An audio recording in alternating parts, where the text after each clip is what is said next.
Next stories. The midnight phone call that saved her life.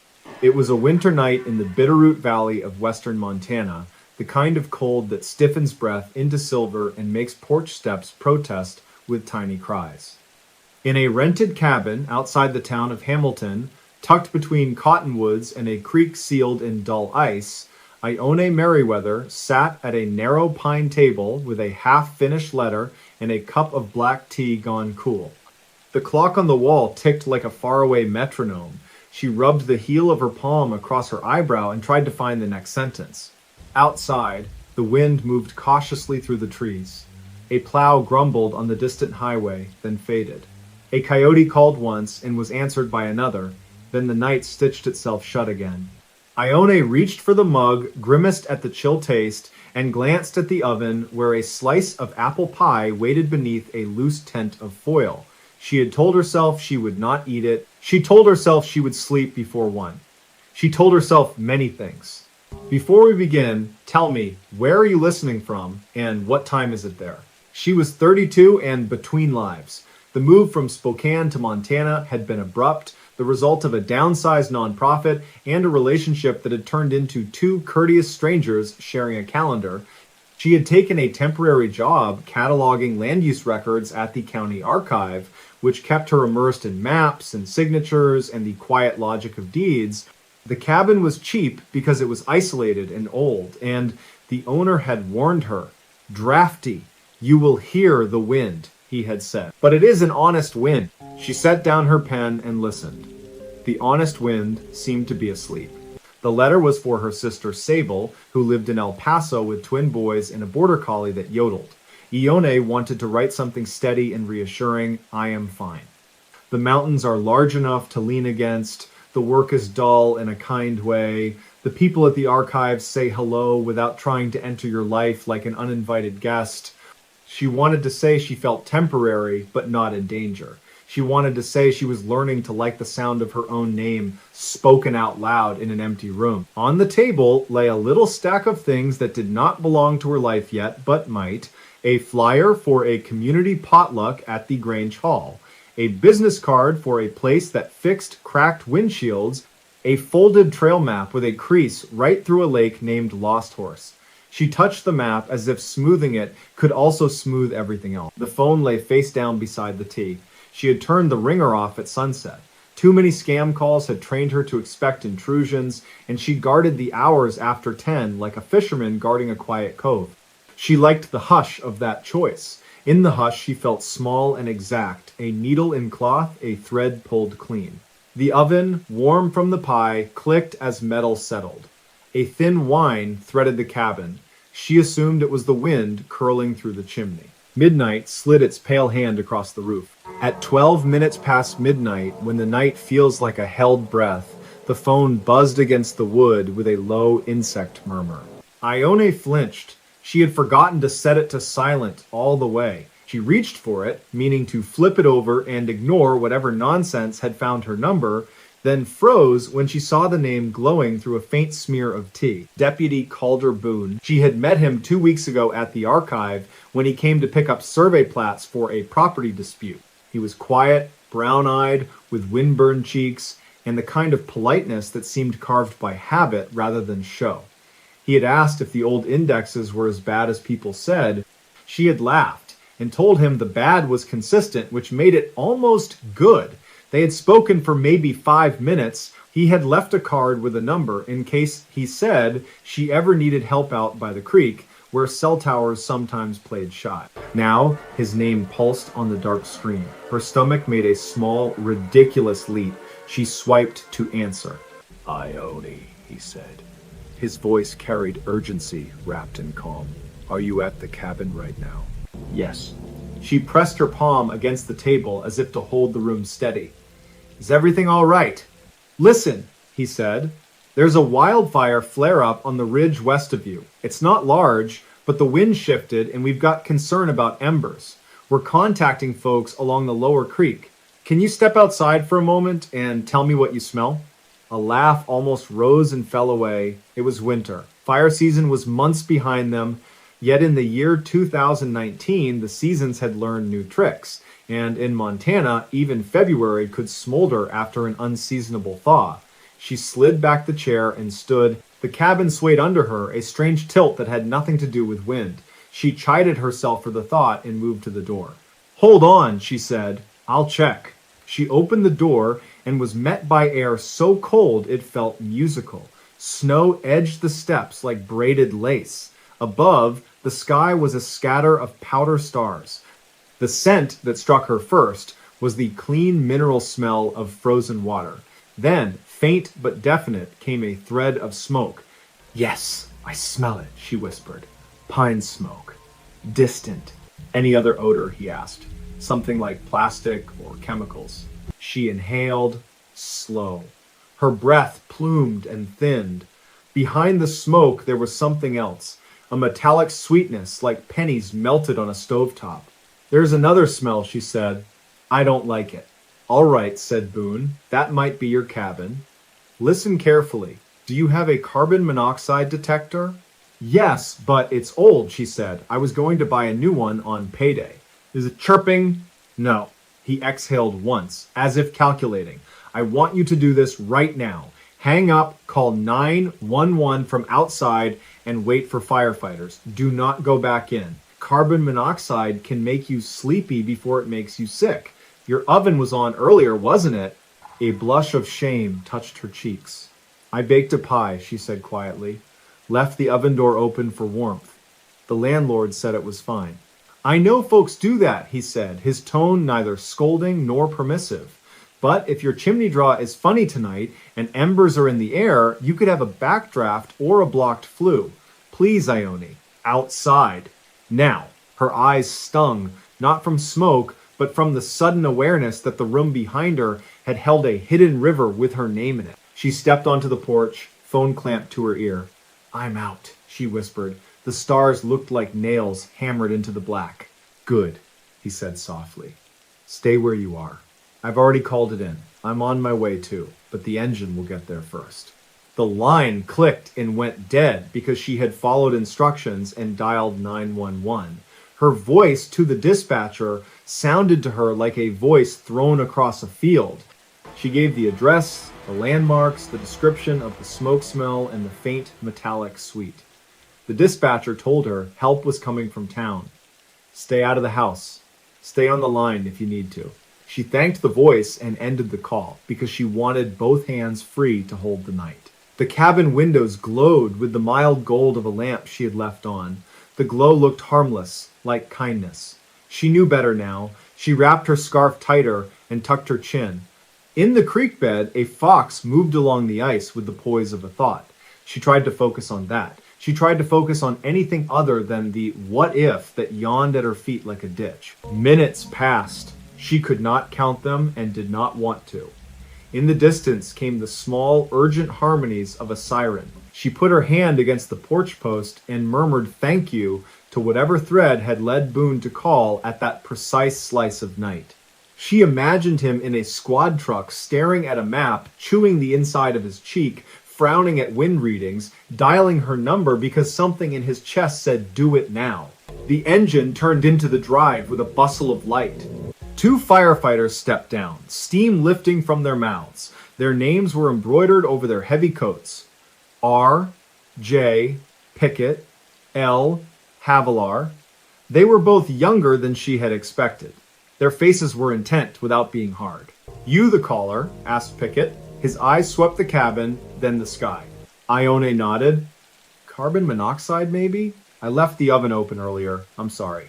"No need to be sorry for calling," he said. "That's the right move."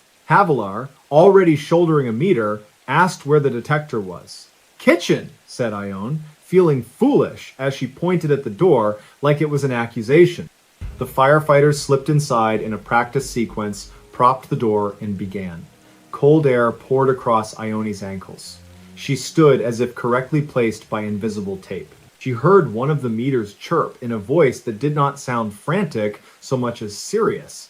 Pickett's voice called out a number that meant nothing and everything to her. Then came the scrape of a window sash and the clatter of another. The cabin exhaled. After a long minute, both firefighters emerged, and shut the door with a gentleness that surprised her. "You did the right thing," Pickett said. "Levels are high. Your flue is blocked. Looks like a little ember drifted down and lodged where it met some creosote, then the wind did its strange dance. We found the detector on a shelf with the battery pulled halfway, probably chirped at some point and got silenced. Happens." Ione blinked. "I was there at the table," she whispered. "I felt sleepy. I thought it was just the hour." "That's how it goes," Havilar said. Soft as sleep. "Lucky," he called. As if summoned, a county truck pulled up behind the engine, and Calder Boone stepped into the headlight spill. He wore his uniform under a quilted jacket. Snow salted his hairline. He nodded to the firefighters, then looked to Ione, his expression careful, as if any sudden kindness might tip her over. "You all right?" he asked. She nodded, then shook her head, then nodded again. "I think so," she said. "Thank you for calling. Thank you for not waiting for morning." "I had your number from the archive," he said. "We were going down a list of addresses. The wind maps were making me itchy. When I saw yours, I figured I'd check personally. Good thing I did." Her chest loosened in a jagged rush. For a moment, she could not speak. She wanted to tell him that her letter to Sable had been about learning to believe in small kindnesses. She wanted to tell him that his voice had carried a bridge to her. Instead, she said quietly, "I'm going to make coffee for all of you when it's safe to go back in." Pickett smiled with his eyes. "We won't say no," he said, "but we'll need to air it out longer. We'll bring in a fan. We'll get your flue brush tomorrow, too, and we'll swap that detector for a new one tonight. County keeps a few for moments like this." The fan roared like a plane trying to lift. The cabin windows steamed and cleared. Ione stood beside Boone on the snow and watched the night reshuffle its deck. She felt exposed and protected at once.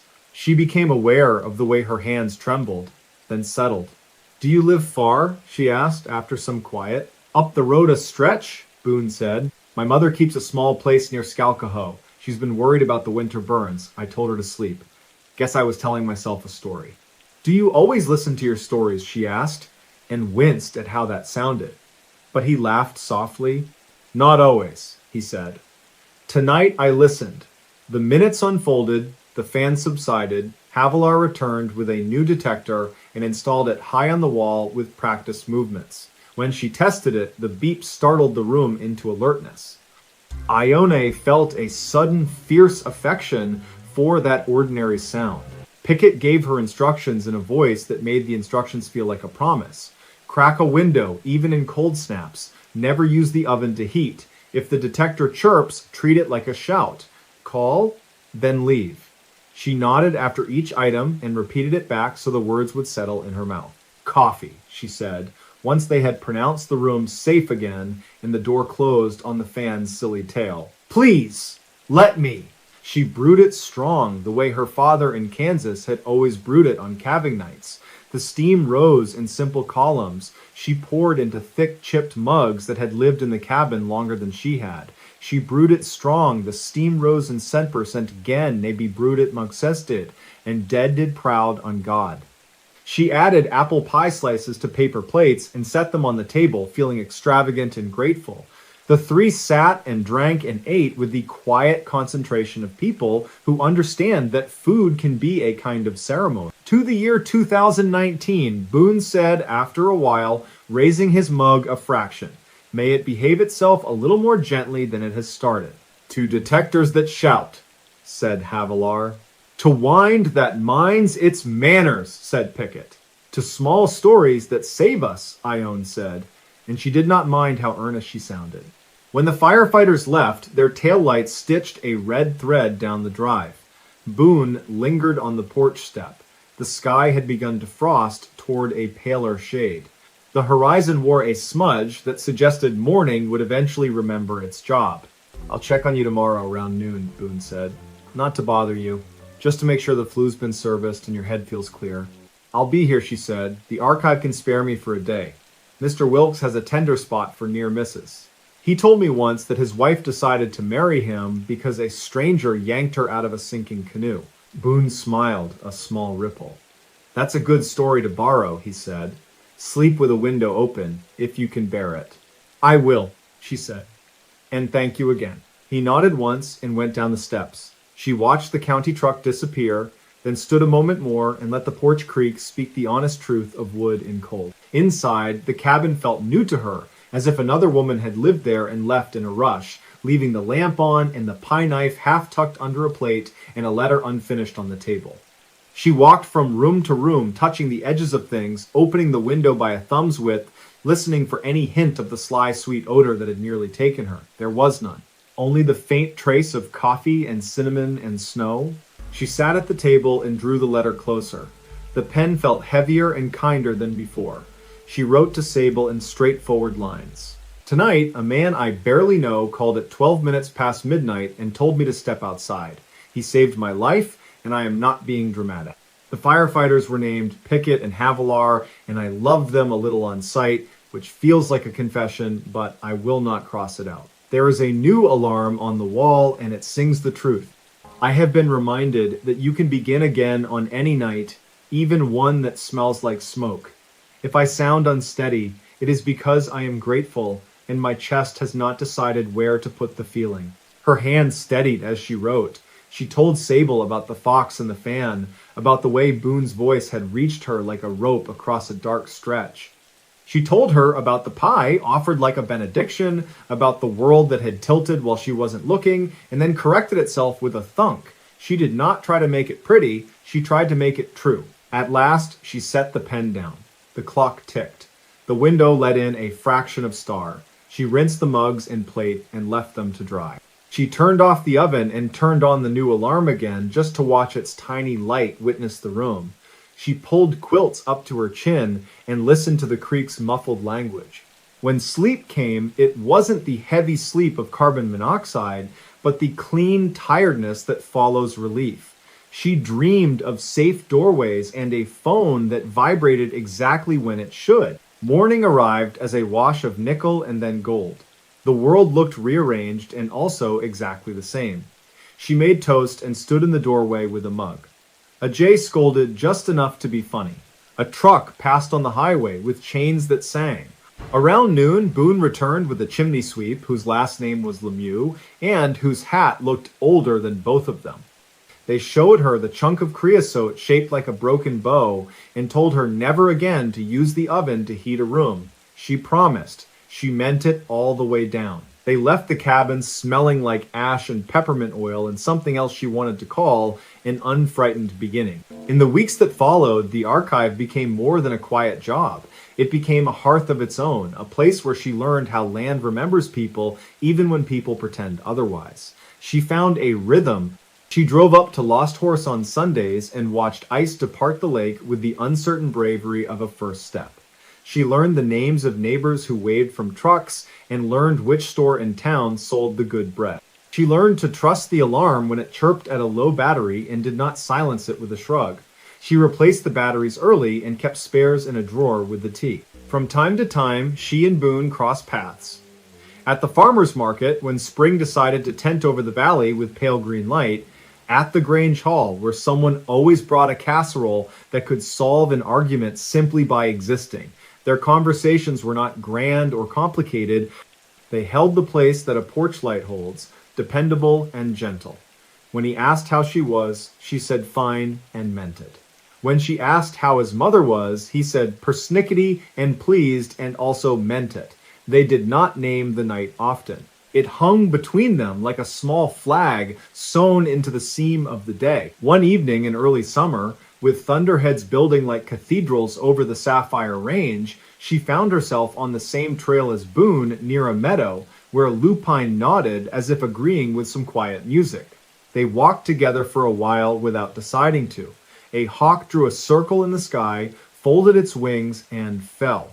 When it rose again, it rose empty and unbothered. I've been thinking about that call, she said at last, not because it haunted me, but because it didn't. It returned to me like a kindness I hadn't expected and then accepted without fuss.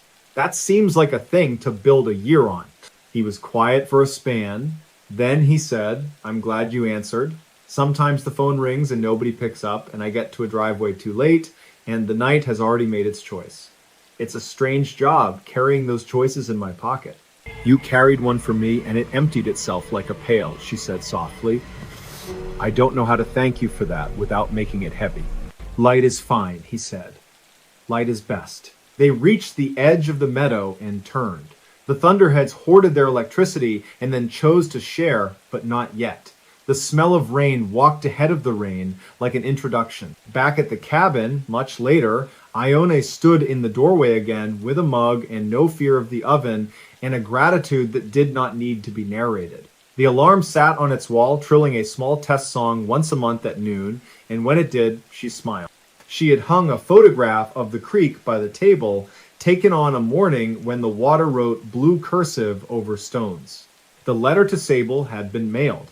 A reply sat on the counter with 2 crayon drawings of a collie who looked like a parade.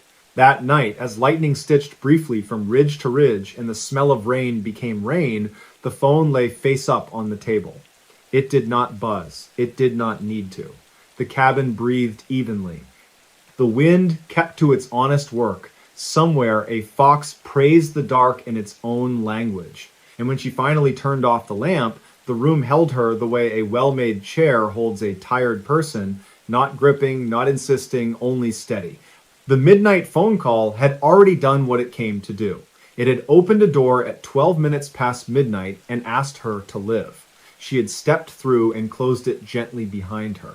And outside the thin drape of the rain, the mountains stood where they had always stood, old companions in no hurry to explain anything at all. Next stories. They found remains under the haunted playground. The first report came just after dusk, when the cicadas were lifting their dry chorus, and the little green ball lying under the maple looked brighter than it should.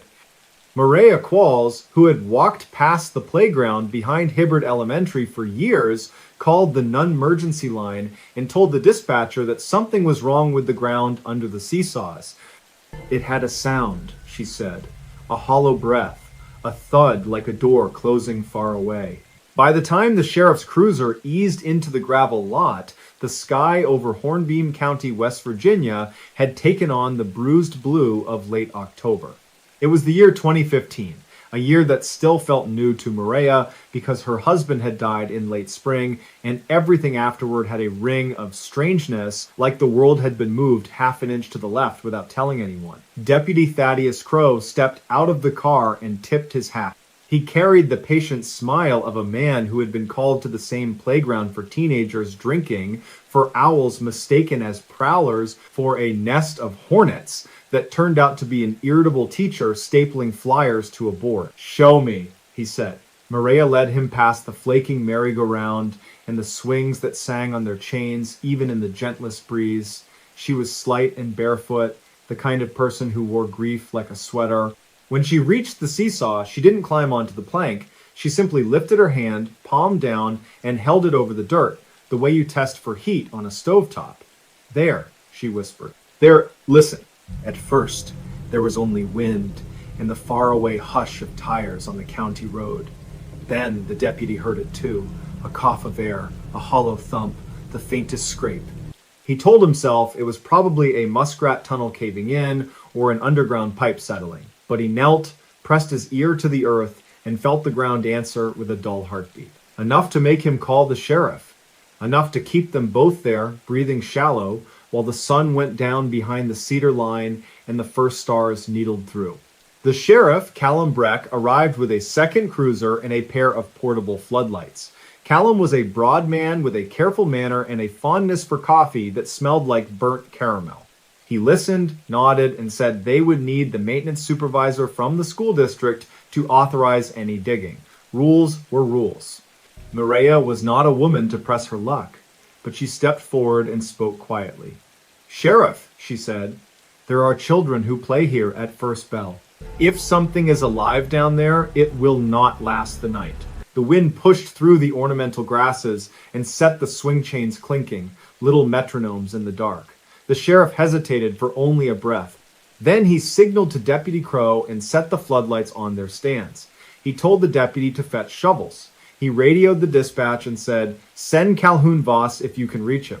The maintenance man will want to know what we are doing, and if we find a busted pipe, I will need his help." The playground had been built in the year 1973, when the town was flush with mill money and believed that future decades would be an easy downhill coast. The slide was steel and the seesaw was heavy oak, and the family who donated the money asked for no plaque. There had been whispers for years, of course. Any place where sunlight and laughter gather will cast its own long shadows. Teachers said the ground there was always a touch colder. Children said a dog sometimes appeared under the slide and then vanished. The crossing guard, Ione Derry, swore that she once saw fresh shoe prints leading to the fence and stopping dead at the third post, as if the walker had simply chosen to rise into the air and keep going. That night, though, there were only 4 living people in the playground: Maria, Deputy Crow, Sheriff Breck, and after a hard 15 minutes of ringless calls, Calhoun Voss, who arrived with a bundle of tools and a roll of flagging tape tucked under his arm. Calhoun was the sort of man who could coax a burned-out boiler back to life with nothing but a ball-peen hammer and a string of apologies. He was also, as it turned out, the only person who knew what lay beneath the swing set. Not at first, he didn't say it. At first, he stood in the floodlight glare and took off his cap and scratched the top of his head. He listened to the thump, thump under the soil and said, "That is not a pipe." He looked at the ground the way a hunter looks at a thicket. Then his jaw worked, and he tugged his cap down again, and he said, "Gentlemen, ma'am, I should tell you something." The shovels bit into the earth, dirt came up and squared off cakes. The smell was the clean mineral smell of riverbanks, the smell of something long sealed and now let loose. Crows sounded from the cedar line, and one fox moved in the ditch with a whisper of legs. Maria stood on the gravel and whispered a prayer she had learned as a child, the one that asks for a light upon dark waters. Calhoun cleared his throat. When the school board won its grant to expand the cafeteria last summer, they sent me the old blueprints, he said. There was a note from 1961 about a root cellar left over from a farmhouse that stood here. The builder swore it was filled and capped, but the notation had a question mark. I meant to check it before winter, see if the cap had sunk. I did not expect this. Deputy Crow's shovel struck something with a sound like a knuckle on a wooden door. He froze, both hands white on the handle. Sheriff Breck knelt and brushed away soil with his broad palm. The floodlight made everything bright and colorless. The wood they uncovered was old and slatted, not a coffin, a hatch. They all realized it at once, and the silence that followed had a shape. It was not empty. It was the kind of silence you feel in your chest, like standing in the doorway of a vacant house and understanding that the house knows you are there.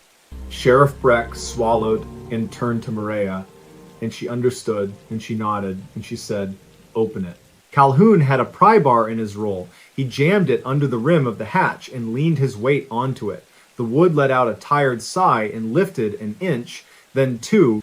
A breath came up from below, cool and mineral, and carrying a second smell, one that seized their throats. Not rot exactly, not the sweet sour of a dead animal. More like old pennies and mildew, the odor of a closet that has not been opened since the autumn your youngest child left home. The hatch came free enough to swing aside.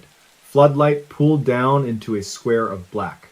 The deputy reached for his flashlight and clicked it on and tossed a spear of light. It found stone walls, tight-fitted. It found wooden steps gone soft with damp. It found a dirt floor, and on that floor it found bones.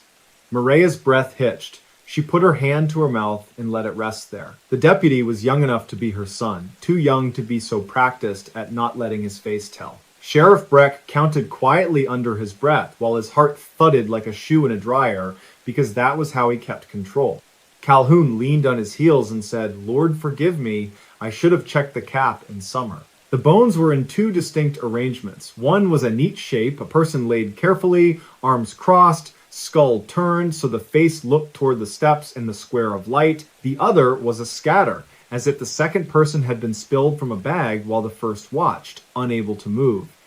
There were small bones mixed in among the second set, bird bones and the narrow stick bones of a fox or cat, and a small round bead that might once have been blue. "This is a crime scene," the sheriff said, because he needed to say something. He radioed for the medical examiner and for the state lab, and then, after a pause, for the coroner from Oak Hollow, because the man in Hornbeam had a habit of arriving tired and leaving careless. The radio hissed and answered. The sheriff repeated the address and the landmarks twice. Then he clicked it off and sat on his heels and stared into the square of earth.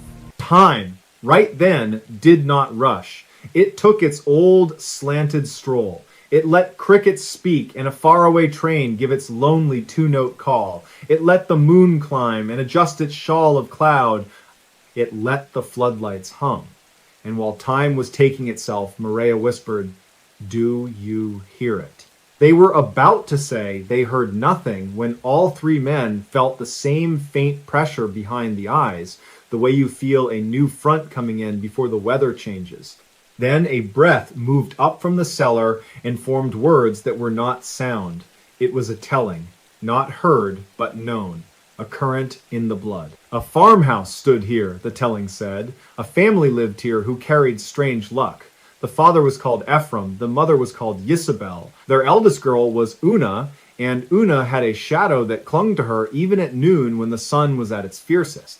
The neighbors liked Isabel's bread and loved her kitchen chair with the woven seat, but they did not like Una's shadow, which made the butter clabber and the cat drag its belly low. In the year 1927, a salesman came through with a smile too wide and a suitcase full of metal toys that wound with a key. He stayed a week in a rented bed. He played the fiddle on the porch. Una listened. That week ended badly. A fever ran through the valley. People turned their faces to the wall and were gone. The salesman vanished. The cellar was dug a year later, the telling went on. Ephraim filled it with jars and bushels. Then the winter of 1929 arrived with a cruelty that cracked the animal trough and sent the creek into a rage. Ephraim went out looking for a lamb and did not return. Isabel waited until morning and then another morning. When the snow did not stop, she prayed and she baked and she told Una to take heart. The telling did not say exactly when the second person came to the farm. It never spoke the name. It never described the face. It only gave the shape of a dark jacket, the glint of a knife, the startled squeak of the kitchen chair skittering on worn pine. It gave the smell of cold iron and the bitter bark of a fox under the porch. Down in the cellar, the neat body had a ribbon still tangled in the hair. The scattered bones lost their logic the more you looked at them. Sheriff Breck's knuckles hurt from clenching. Deputy Crow made himself breathe slow, in through the nose, out through the mouth, the way his grandmother had shown him when nightmares came. Calhoun Voss stepped back, turned away from the square, and threw up into the grass. He wiped his mouth on his sleeve and whispered a prayer with no words in it at all. The medical examiner did not arrive until past midnight, which was, if you trust such things, a mercy. In that interval between discovery and official presence, the four of them stood and sat and leaned at the edges of the playground and listened. And the telling kept telling. When the school district bought the land in 1961, it found the house already fallen in on itself and the cellar capped with timber and pressed clay. Men who were paid by the hour, shovel by shovel, filled it, quick to finish, quick to forget. The playground was laid out with good intentions and county paint. Children clambered and slid. Teachers drank coffee and watched a hawk ride a thermal over the cedar stand. Sometimes a child suddenly cried out for no reason anyone could see. Sometimes a little green ball rolled from under the slide with nobody there to push it. The examiner's van pulled in with a sigh of gravel. Two people climbed out, Leda March and her assistant, a quiet man named Peregrine Hollis, who wore gloves like a second skin. They moved with careful purpose, brushing, bagging, photographing, measuring. Leda had eyes that never flickered, not even when stories tried to lay their weight on her. An old trick she had learned in Charleston, where the dead crowded closer. "These bones have been here a long time," she said. She did not write a year. She did say that the longer, neater set belonged to a young woman in her late teens or just past it. The scattered set, she said softly, was peculiar. She would know more later, but her first sense was that some pieces did not belong to the same person. There were two right ulnae. There were teeth that did not match the jaw. There was a patella that looked, for all the world, like it had been carried in from elsewhere and dropped. "We will take them," she said. We will take the surrounding soil. We will call the state. The school must not reopen this area for now. Maria nodded, though school had no place in her life anymore. Though children were memories that moved through her house like sunlight across a floor, she felt something unhook in her chest when the boxes were lifted from the earth. It was not peace, exactly, but it was a loosening. The feeling you have when the house you grew up in is finally painted the color your mother wanted, the one the weather never allowed. The next day brought press vans and speculation. Hornbeam County had not had a story in years unless you count the lightning-struck heifer or the state championship in girls basketball. People wanted a ghost, which was understandable. It is easier to love a ghost you can point to than to live with a sorrow that has no edges. Sheriff Breck gave a measured statement. Deputy Crow guided traffic that did not need guidance. Calhoun took off his cap and put it on again and walked away to the cedar line where he sat on a stump and wept alone. That evening, as the sun slid down and turned the floodlit dirt square into a black mirror, Maria returned. She brought a small jar of earth from her husband's grave and a sprig of rosemary from the plant that had grown by her kitchen door since the year their son was born. She did not climb the seesaw or touch the swing. She stood at the edge of the square and spoke in a low voice, meant for the spaces under things. "I do not know your name," she said. "I do not know what you wanted, or what was taken from you, or whether the ribbon was your idea or someone else's. But you were seen last night. And tonight you are seen again. If you can rest now, rest. If you cannot, I will stand here until the clock strikes the hour of the fox, and listen once more." The wind came low and steady. The chains did not sing. A late bird crossed the sky and tucked into the cedar. Maria waited. She had become good at waiting without demanding anything in return. When the breath of the cellar rose and touched her face, it felt like stepping into a remembered room.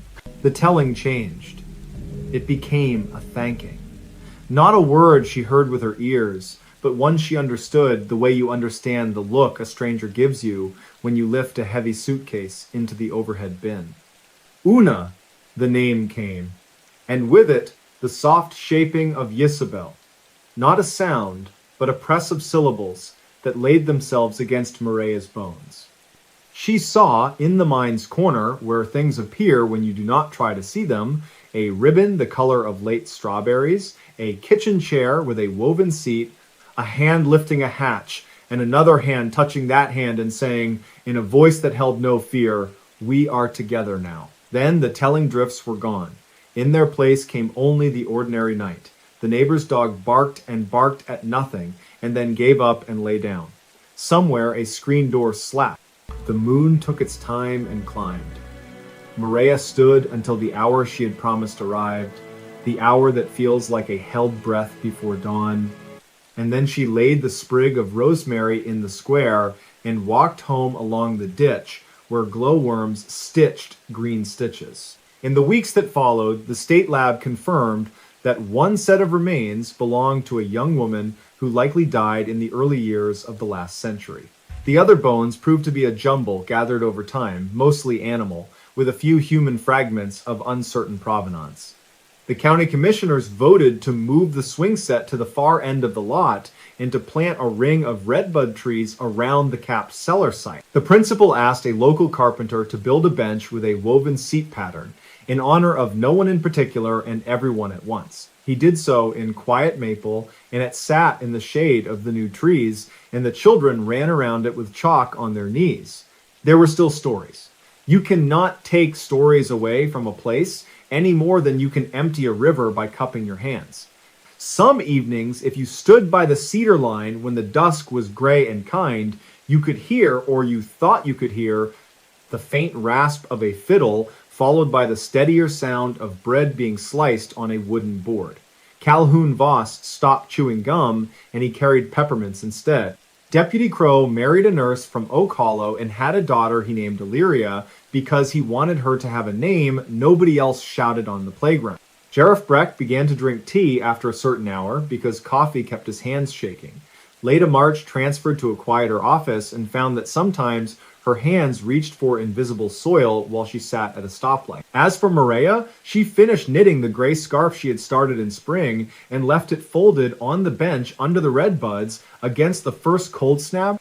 When she passed the playground at first bell on a bright Monday, she noticed the children hesitated at the edge of the ring of trees, and then in ones and twos stepped inside to sit and tell each other jokes. Their laughter bounced off the stone of the school and into the sky like lime green balloons. She did not walk that way at night anymore. Not because she was afraid, but because the listening she had promised had been completed, and it is ungenerous to listen beyond the appointed time. On the anniversary of the night the hatch was opened, she walked to the small cemetery by the creek with a paper bag of apples.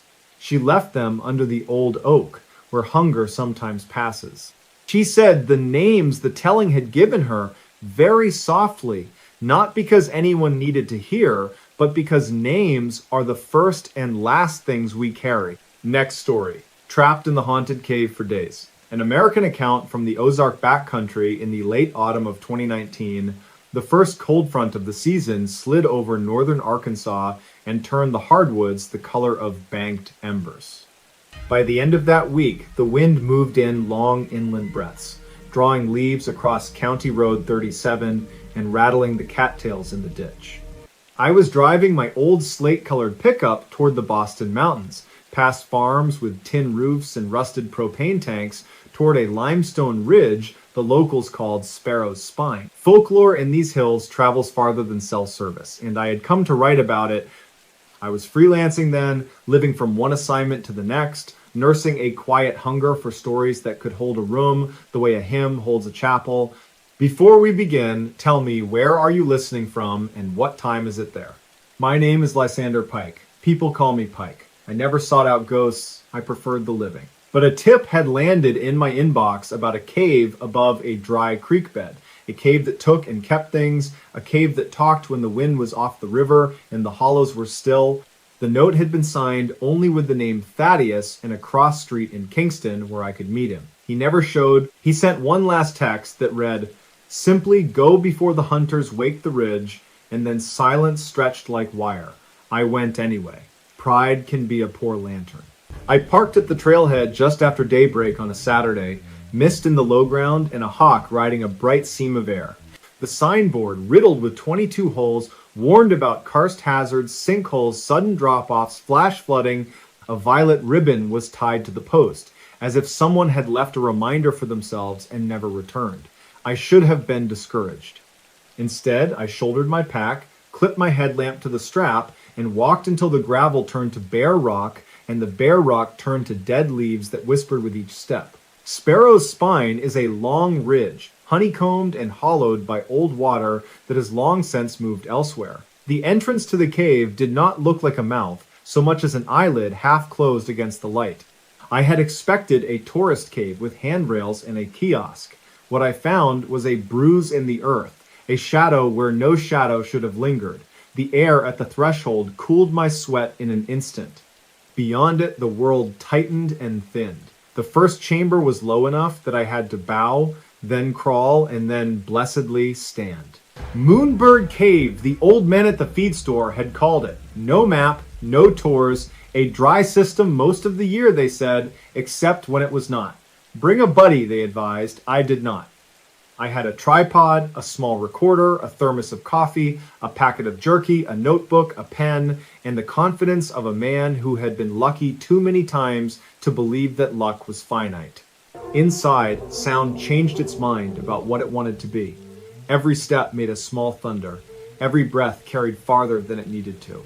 I clicked on my headlamp, then my backup light, and the walls sprang forward, racked and pitted and damp. The floor was a history of water written in ribs of limestone. A faint smell of penny metal threaded the air. I said my name out loud because I once read that if you want to stay anchored underground, you should tell the dark who you are.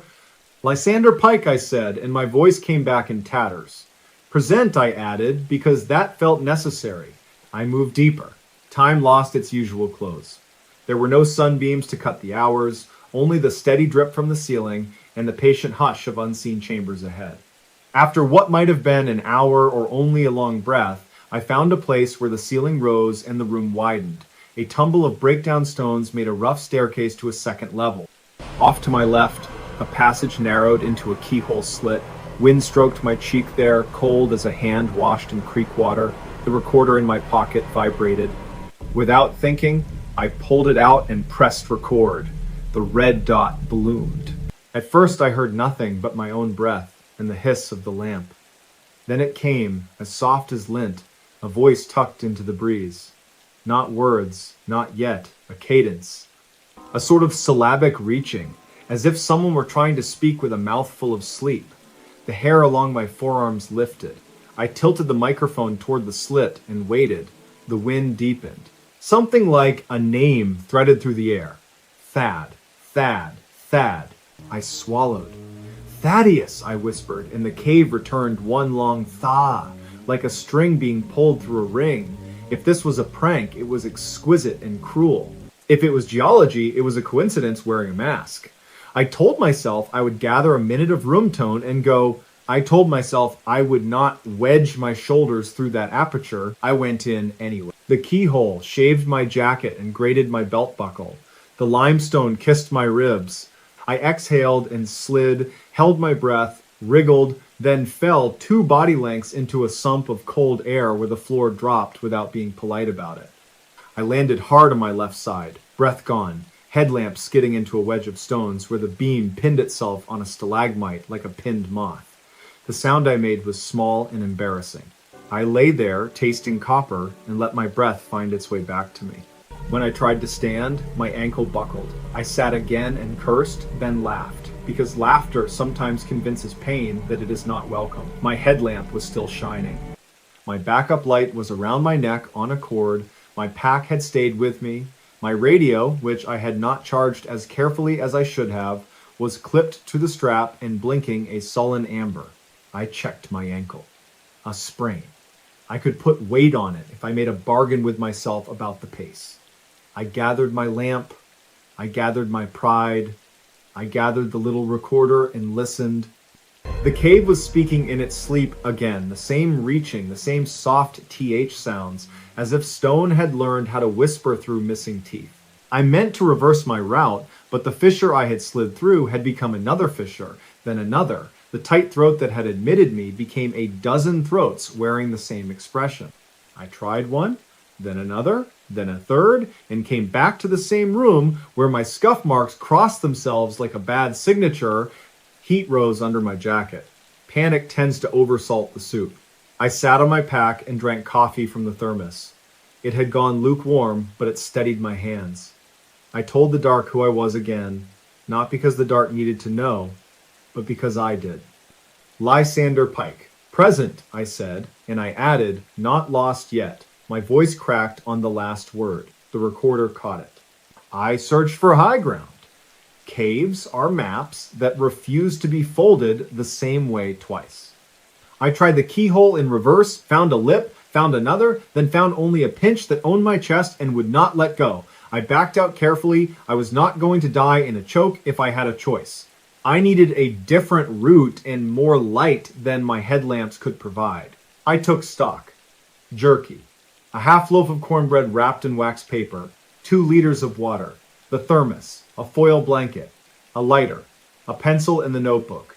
A slim paperback collection of ballads I had brought for company and never intended to open. My phone, now a brick. The radio, which blinked at me like a bored reptile. I turned it on and called my own name as if I were 2 people, static like dry leaves. I thought of Thaddeus and felt a private dread, the way you feel when you know a letter will not arrive because the postman no longer walks that road. Afternoon, by whatever clock lives inside the body, slid toward evening. The cave's air cooled in a way that told me there was a vast volume somewhere nearby, breathing in and out with the changes above. I gathered rocks and spelled help on a flat shelf, not because I believed a person would see it, but because the gesture put my hands to work. Then I did something I never do. I sang a song I learned from a coal miner in eastern Kentucky.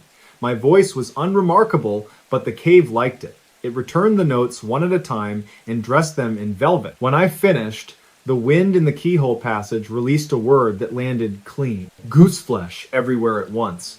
I whispered thank you without meaning to. The lamp hummed like an insect. I slept for a while with my back against the breakdown pile, the foil blanket loud in the silence. Dreams came in mineral colors. I woke unsure whether seconds or hours had passed. Hunger pressed the edges of my temper. I ate a small square of cornbread and a curl of jerky, then drank a careful mouthful of water. The second day was a braid of trial and error. I marked with pencil every stone I climbed, every ridge I slid along, left arrows on damp surfaces, and dripped coffee to stain the floor where the pencil could not find purchase. The room sprawled into rooms. The keyhole gave way to a trench. The trench stepped down into a vault, where the ceiling was night and my lamps were starlight. In the vault, something waited. Bones rested in a pocket of dust, not arranged, not scattered by predators, but set aside the way a man sets aside his hat before sleep. A tin canteen, pitted and mended with solder, a blackened pipe, a scrap of blue cloth that had once belonged to a shirt and remembered a shoulder, a name scratched in the limestone with a nail or a luckier rock. Thad. The letters were deep, the way a person carves when they do not plan to leave quickly. My throat closed. I touched the T, the H, the A, the D, and found the edges dulled by time. Wind moved and the cloth stirred. The recorder listened. I do not know what I expected to hear. A prayer, a confession, a song. What I heard was a hush, like a tired breath. Then a voice so close to my ear that I flinched and struck my shoulder against stone. Lysander, the cave, said again, almost kindly. Then, lower, a word that sounded like stay. No. I said out loud, and the word fled in a panic that felt like my own. I do not know if I was speaking to the stone or to the part of myself that began to understand how easy it would be to stay. Underground there is a mercy.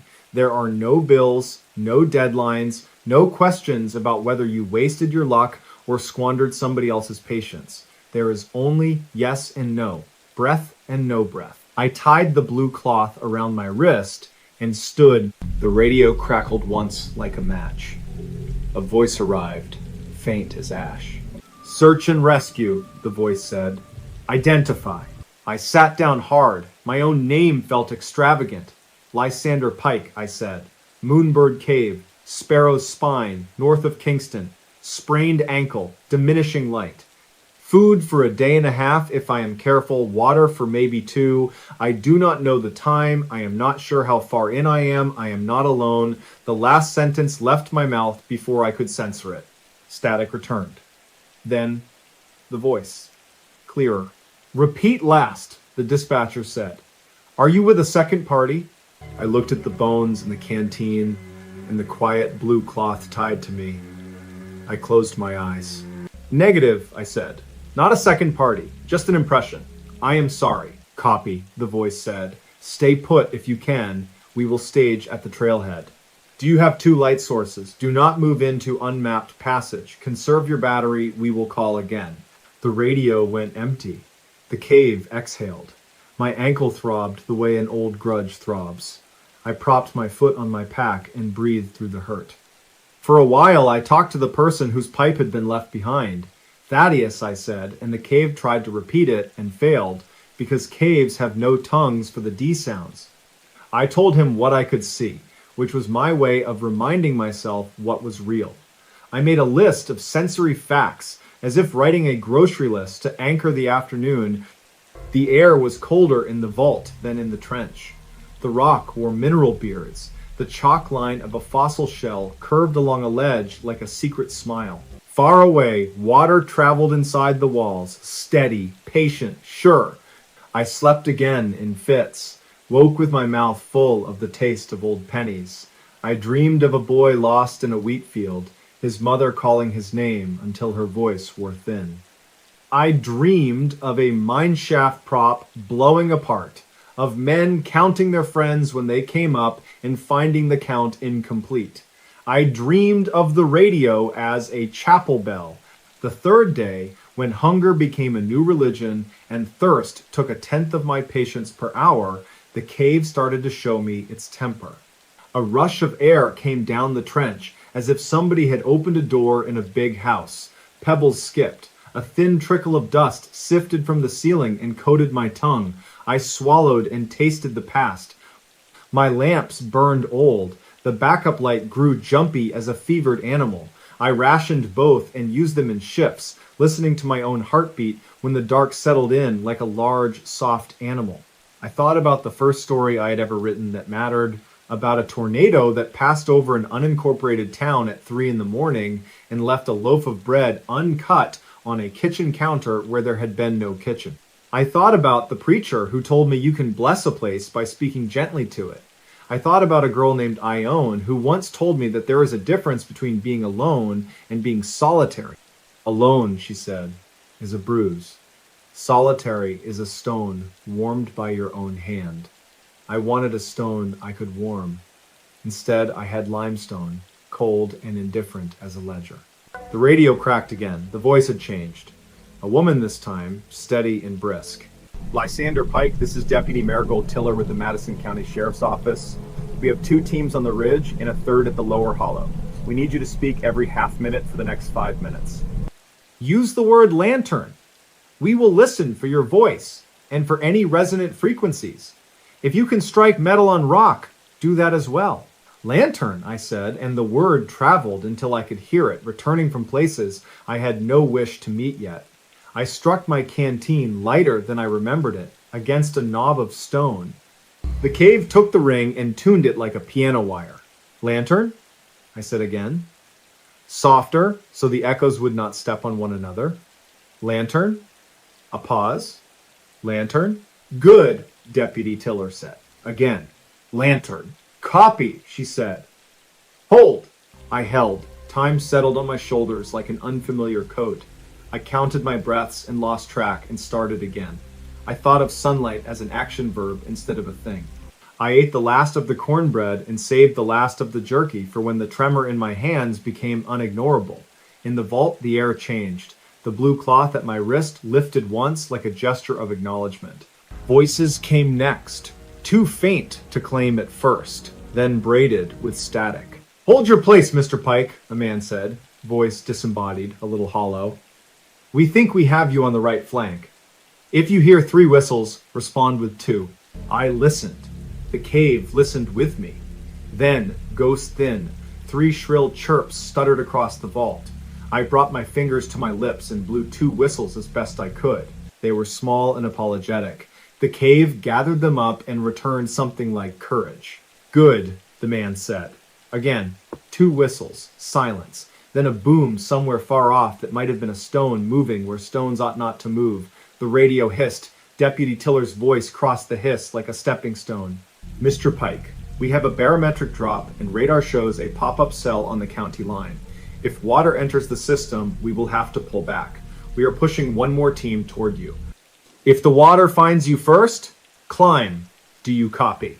Climb if you feel any draft change. Get as high as you can and tie yourself in if you have any cordage.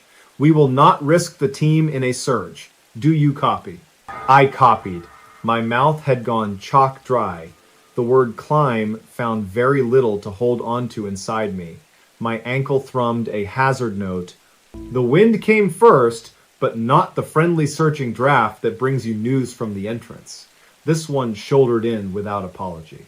The cave spoke in a lower register. Pebbles danced. Dust fell. I swore out loud and pushed my pack beneath the breakdown lip. The bones in the alcove looked at me without looking. The blue cloth tugged at my wrist. I shouted up the trench and heard the trench answer. I limped toward the highest part of the vault where the walls narrowed into a chimney. The chimney was a rough throat. A man could braced climb it if he wanted to feel his shoulders grind into history. I wanted that. I shoved my back into one side and my boots into the other and made my way up like an awkward beetle. Halfway up, the water arrived. It was not a roar at first. It was a sound like a classroom of children whispering, then like prairie wind in a fence, then like a sudden 1,000 hands clapping once. When it rounded the bend below, it brought a smell that made me think of a river wrenching its way through winter. The first lick ran across my boot and chilled me straight through to my lungs. I climbed harder than I knew I could. My shoulders slid, my ankles shrieked, the chimney narrowed, and became kinder for a brief, blessed moment. I found a shelf and dragged myself onto it. The shelf was as wide as my hips and as long as a short child. I pressed my chest to the stone and shook. The water spoke louder now, the way a crowd speaks on courthouse steps. "Mr. Pike," the radio cried, thin, frantic. "If you are in the vault, climb as high as possible. Say lantern if you can. Say anything." "Lantern," I croaked and coughed. The words slid off the water and came back to me torn into syllables. I tied my belt around a knob and then around my waist. The shelf tilted in a way that told me it had been waiting for its moment for 100,000 years. I kissed it out of some ancient instinct. I do not kiss many things. This felt earned. For a while, there was only the sound of the flood teaching the cave a new song. In the calamitous music, a smaller voice found me. It was not Thaddeus. It was a woman's voice, distant and sure.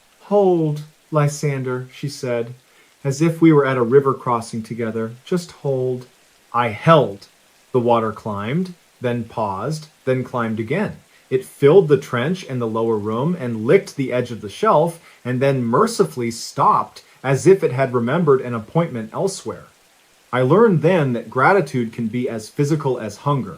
I cried without sound, and the cave took the salt and made no remark. When the water went out, it left silt and a smell like wet stone. It left room, it left a clean shine on the bones. It left me shaking and breathing like a man who had run a race inside a straw. The radio came back in tatters. "We have to pull the lower teams," Deputy Tiller said. "We will wait for the surge to pass. If you can shelter in place, do so. We will come when we can come." I said copy, and the word was a scratch on old paper.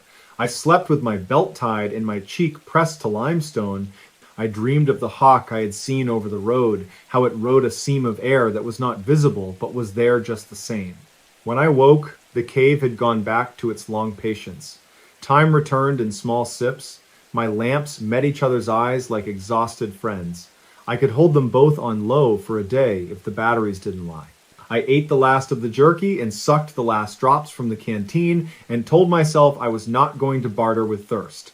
I removed the belt and tested my ankle. It answered with fire, but it held. I spoke softly to the vault. I read from the small book of ballads until the words felt like people in the room. When I read the stanza about a woman who waited at a window for 3 winters and then married the sea, a draft lifted the page and turned it for me. I laughed, a thin thread of sound. I think I said thank you again. If anyone ever plays back the recorder, they will hear a man who has been humbled by limestone and weather and the sound of his own name coming back to him with a different temperature. The voices returned nearer than before, not from the radio, but from the doorways of the earth. I heard the careful clink of a carabiner. I heard the slow, measured exhale of someone trying to make their breath weigh less. I heard a whisper. "Mr. Pike," a man said, voice low to keep from knocking anything loose. "If you can hear me, strike your lamp twice." I did. 2 small flares on the shelf. The light met other light and made a modest marriage in the air. A helmeted face appeared below the lip of the shelf, then another. Mud painted both. The first man had a square jaw and eyes that looked like they had been awake for a very long time. "Name's Cormac," he said. "This is Ione. We've got you." I made a sound that could have been any child's first word. I scooted forward on my hip bones. The shelf complained in a voice at the edge of hearing. Cormac reached up, clipped a loop to my belt, and set his feet in a stance that said he had carried other people out of other places, and none of them had been light. Ione steadied my headlamp with one hand and set the other on my shoulder. Her touch was specific and respectful, the way a person touches a door that is not theirs. "We're going to lower you a hair to get your legs under," she said, "because people who do this work learn to narrate as a form of mercy. Then, we're going to bring you up to this higher bench and get a harness under you proper, you with us." "Yes," I said, and the word arrived intact for the first time in a long time. The movement hurt. There was no reason to pretend otherwise. The ankle spat lightning. My back argued. My elbows made a list of grievances. We moved anyway. The shelf let me go. The chimney accepted me. The bench caught me like an ant who has been waiting at the edge of a dance floor. I sat, shaking in a way that embarrassed me, and Ione buckled me into a harness that looked like a miracle built out of webbing and confidence. The route out was not the route in. That is true of so many things. We rose through the chimney, one slow foot at a time, the three of us breathing like a small choir. In the trench, the silt made our boots whisper. In the high room, our lights braided and unbraided, and the cave returned a little of our warmth. Once, at a turn, Cormac paused and cocked his head. "Hear that," he said. I heard it too. Not voices, not water. A long, familiar quiet that meant the world above was ready to accept us again. I cried again, because daylight had become something like a person I missed, and the idea of being introduced to them filled me with a relief that made me generous toward everything, even toward my own mistakes. At the last squeeze, we found the keyhole, the one that had admitted me casually and then refused to admit me again. It had changed its posture with the surge, or perhaps I had... Cormac went first with that square patience. He turned and reached for me. "Exhale," he said, calm as weather. "All the way. Let the ribcage be an accordion. You are an accordion, friend. Good. Now, slide. Good." I slid. The rock took a tax in skin and pride. I approved the commission. On the other side, the air moved with a rhythm I recognized from every porch I have ever sat on. Ione came last, bringing the end of the rope and the certainty that had kept us all from doing anything foolish. Then we were in the entry chamber, which had become a cathedral since last I saw it. The light pouring through the eyelid of an opening felt like a person's hand on my cheek. I reached for it without meaning to. Someone laughed softly in the way you laugh in churches when joy and relief forget they are supposed to be quiet. Outside, the sky had the exact blue of enamelware, the trees had kept their fire.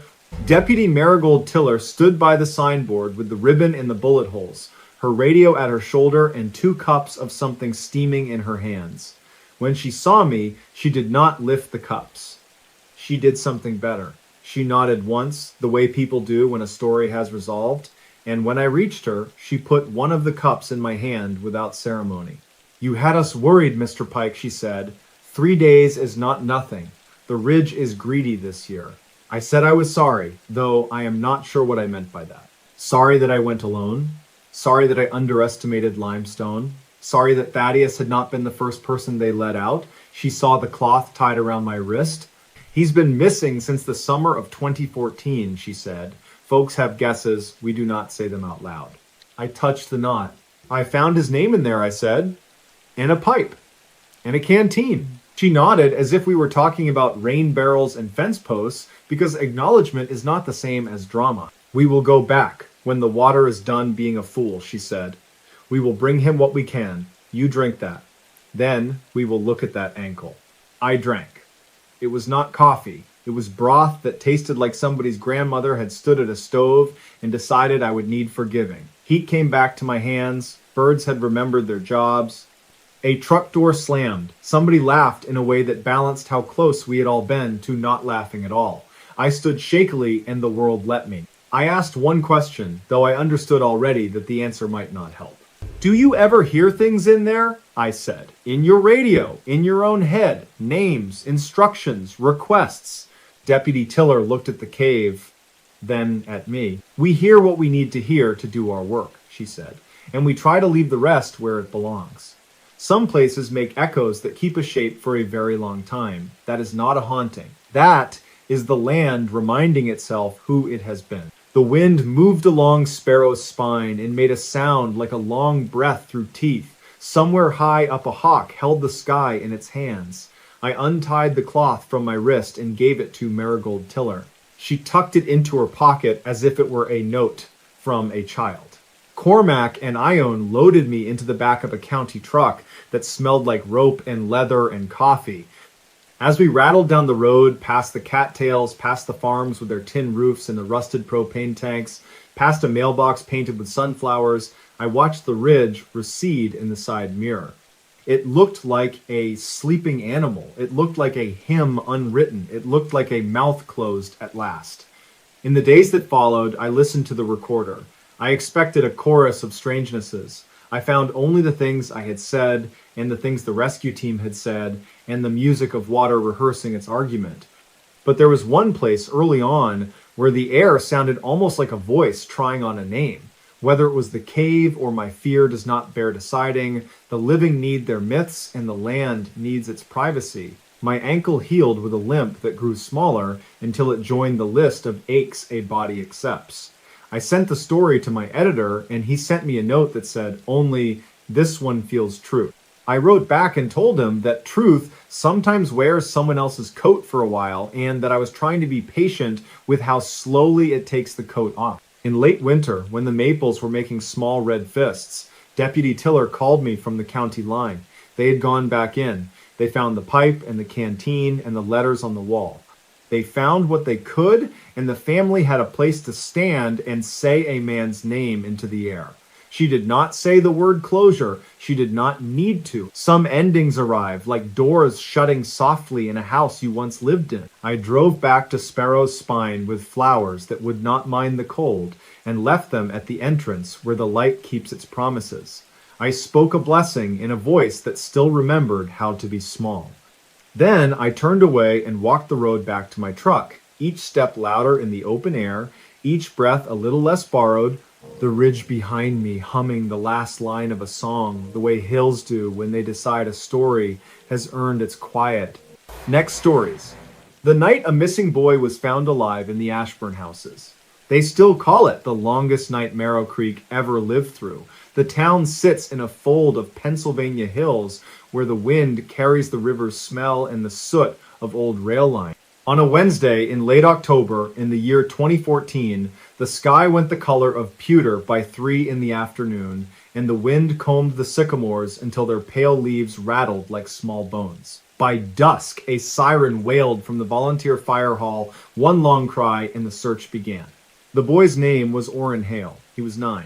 He had a cowlick, like a whitecap, and a habit of counting his steps when he was nervous. He had been walking home from the after-school art club held in the church basement, carrying a shoebox diorama of a lighthouse.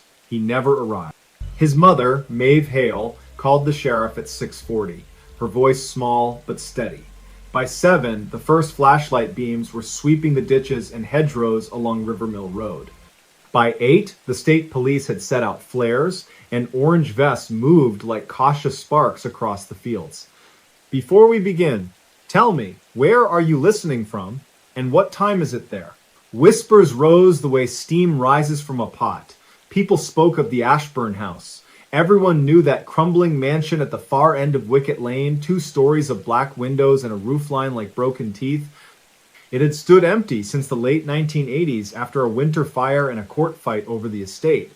Teenagers dared each other to run up the porch steps and touch the door, then sprint back, laughing too loudly. Hunters said foxes denned beneath the porch. Older folks said other things, murmured things, about the sound of a piano in the night when no one lived there, about a smell of coal smoke after rain, about a single lamp seen in an attic window long after the power was cut. Deputy Lyle Pritchard had a map spread on the hood of his cruiser. He was a quiet man with a rain-creased face and the habit of pinching his lower lip when he was thinking. By 9, the map was speckled with the tiny thumbtack lights of cell phones, the search grids had been drawn, everyone was expected to check sheds, culverts, hedges, and the thickets by the old quarry. The deputy had to decide whether to include the Ashburn house in the sweep. He did not like superstition. He liked hinges that worked and doors that opened and shut. He liked facts. Orrin had last been seen a mile from Wicket Lane. The house was within the radius. It would be checked.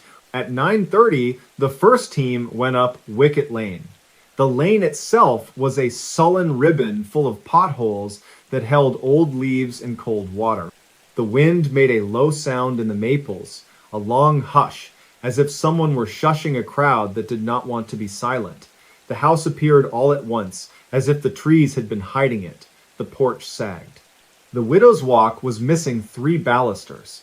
A strand of police tape from some forgotten training exercise flicked in the wind and made a dry sound like the turning of a page. Calliope Vance, a reporter from the county paper, arrived just before 10.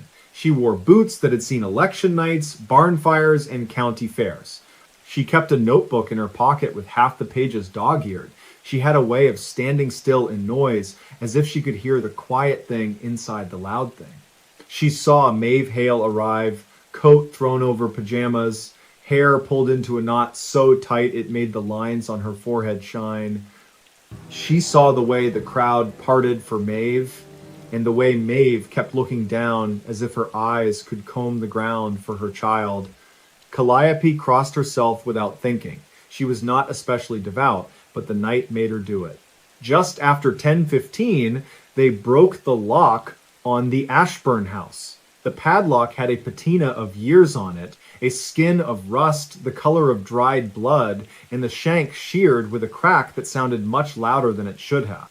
The door swung inward, slow and complaining, and a smell came out that made even the boldest man take a step back. It was the smell of wet wood and old varnish and something faintly sweet, like wilted flowers in a closed room. There is a moment in any search when bravado drains and procedure steps forward. Pritchard raised a hand. 2 officers and 2 volunteers moved in with lamps. Held low, the lamps made circles on the floorboards where dust had gathered like light snow. Their footsteps were careful.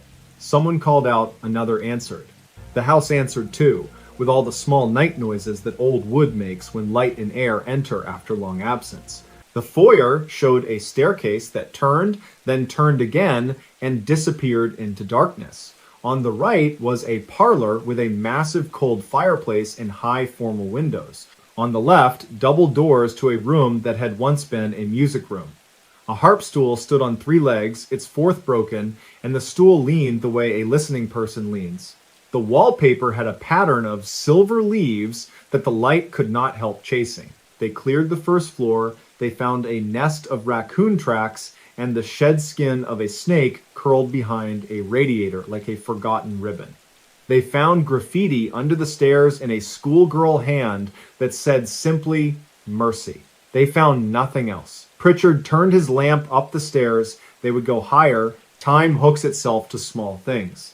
10:30 felt like a held breath. 10:33 felt like a door unlocked in the chest. 10:35 felt like every nerve was an eye. At 10:37, a sound came down from above. It was not the theatrical bang of a shutter in wind. It was not the complaint of a loose board. It was the soft, careful sound of something set down. Light swept the landing. Dust rose in a body. Then, as if the house itself had been practicing the word, a voice, here. The word was small, not more than a thread of sound in a room woven of echoes. But it was a word, and it was human, and it was near. Pritchard's lamp found the 2nd floor hall. Doors, shadows, a picture frame that held only a ghost of sun-bleached cardboard. He said the boy's name the way you say a prayer, Orrin. Silence answered, then the brave ghost of a second here. They found him in a back bedroom beneath an eave that slanted low like a conspirator. He sat on the floor, back against the bed frame, diorama box clutched to his chest. He was pale under the dust. His shoelaces were double knotted in a way that said his mother taught him good habits and he had tried to keep them. His lips were blue at the edges from the cold. His eyes were clear. He looked like a boy who had been quiet for a long time. The first word he said when Pritchard knelt was please, and the second was careful, and the third was light. They thought at first that he meant the lamp, and they turned it away. He shook his head. He looked past them, to the open door, to the dark hall beyond. He whispered, not afraid, not even excited, just very certain. It does not like bright light. They wrapped him in a quilt someone brought from the trunk of a car, one of those old pieced quilts whose seams hold the patience of 2 generations. They gave him water in a cup with a chipped lip. He drank without spilling. When Maeve reached the room, she made no sound at all. She knelt. She put her hands on either side of his face. The sound she made then was the sound people make when a weight that was going to kill them is lifted at the last second. Downstairs, someone cried into a sleeve. Outside, the town, which had been holding its breath, exhaled. They carried Orrin out past the harp stool and the radiant stove sign fallen from the pantry wall, past the front door and the glistening wet leaves and the police tape that had been retied. The wind met them and made everyone blink. Flashbulbs popped from phones. Calliope did not raise hers. She wrote what she felt in one thin line on her notepad. Found alive. 10:42. In the Ashburn house. They took him to the ambulance. The medic's hands were brisk, and his voice was the kind of gentle that has been practiced until it is as sturdy as oak. He looked at pupils, at fingernails, at the pink return to the nail beds. He checked the pulse and wrote the number with a pen that would not work, and then did the thing medics do, shook the pen with sharp little snaps until the ink had no choice but to behave. Oren watched the pen as if it were a small animal. People wanted to talk. That is what people want when fear drains and the body remembers that it is still warm. They wanted to say, I knew it would be all right, even if they had not known. Or, I always said that house wasn't as bad as folks made it, even if they had crossed the street to avoid it for years. Calliope stood aside, listening. Maeve sat in the ambulance door with one foot on the bumper. Oren rested, the quilt around his shoulders like a cape that had done its duty. At 11, the deputy came to ask careful questions. Where had he been? How had he gotten there? What did he remember? Oren's answers came in that strange calm that sometimes happens after a long fright, a calm that is not pretend, not bravado, not shock, but a child's plain report. He had left the church basement and walked past the candy store where the window held chocolate turkeys arrayed like a small army. He had crossed Rivermill Road. He had gone by the chain link fence with the sun-faded no trespassing sign. The wind had gotten very loud, and he thought he heard a note inside it, the way you sometimes hear the hum of a refrigerator when the room tries to be quiet. He had looked up and seen a light in the distance where there should not be any. He knew the Ashburn house from whispers, but the light had not been in the front. It had winked in a high window toward the back, like an eye that forgot to close. He did not remember choosing to turn. He only remembered the sense of being looked at, not meanly, not hungrily, but with the attention of a hand reaching to catch a falling cup. He had gone up Wicket Lane. The porch had creaked under his feet, and the door, which people said was always locked, had been unlatched. He had stepped inside and said hello the way you do when you walk into a home that is not yours. And then he had told Pritchard it had felt like someone put a shawl over the house. The wind stopped. The little ticks and murmurs of old wood became a whisper that moved along the walls. He did not feel afraid. He felt instructed, as if some arrangement had been made, and he had arrived right on time. He had walked to the back bedroom, he had sat down, he had put the diorama on his knees, he had waited. Pritchard wrote this down. He wrote it down even though he did not understand it. He wrote it down because understanding is not required of a report, only truth, and the boy's voice had the honest burr of truth. Maeve asked if anyone had been there with him. Oren considered. No people, he said finally. He looked at the window as if it contained a second, clear world laid over the first. But I think the house was not empty. The deputy glanced at the reporter. Calliope's pen paused. A fragment of wind lifted the edge of her page. She looked at the house. Its windows accepted the night like old eyes accept tears. People stayed even after the medic said everyone should go home.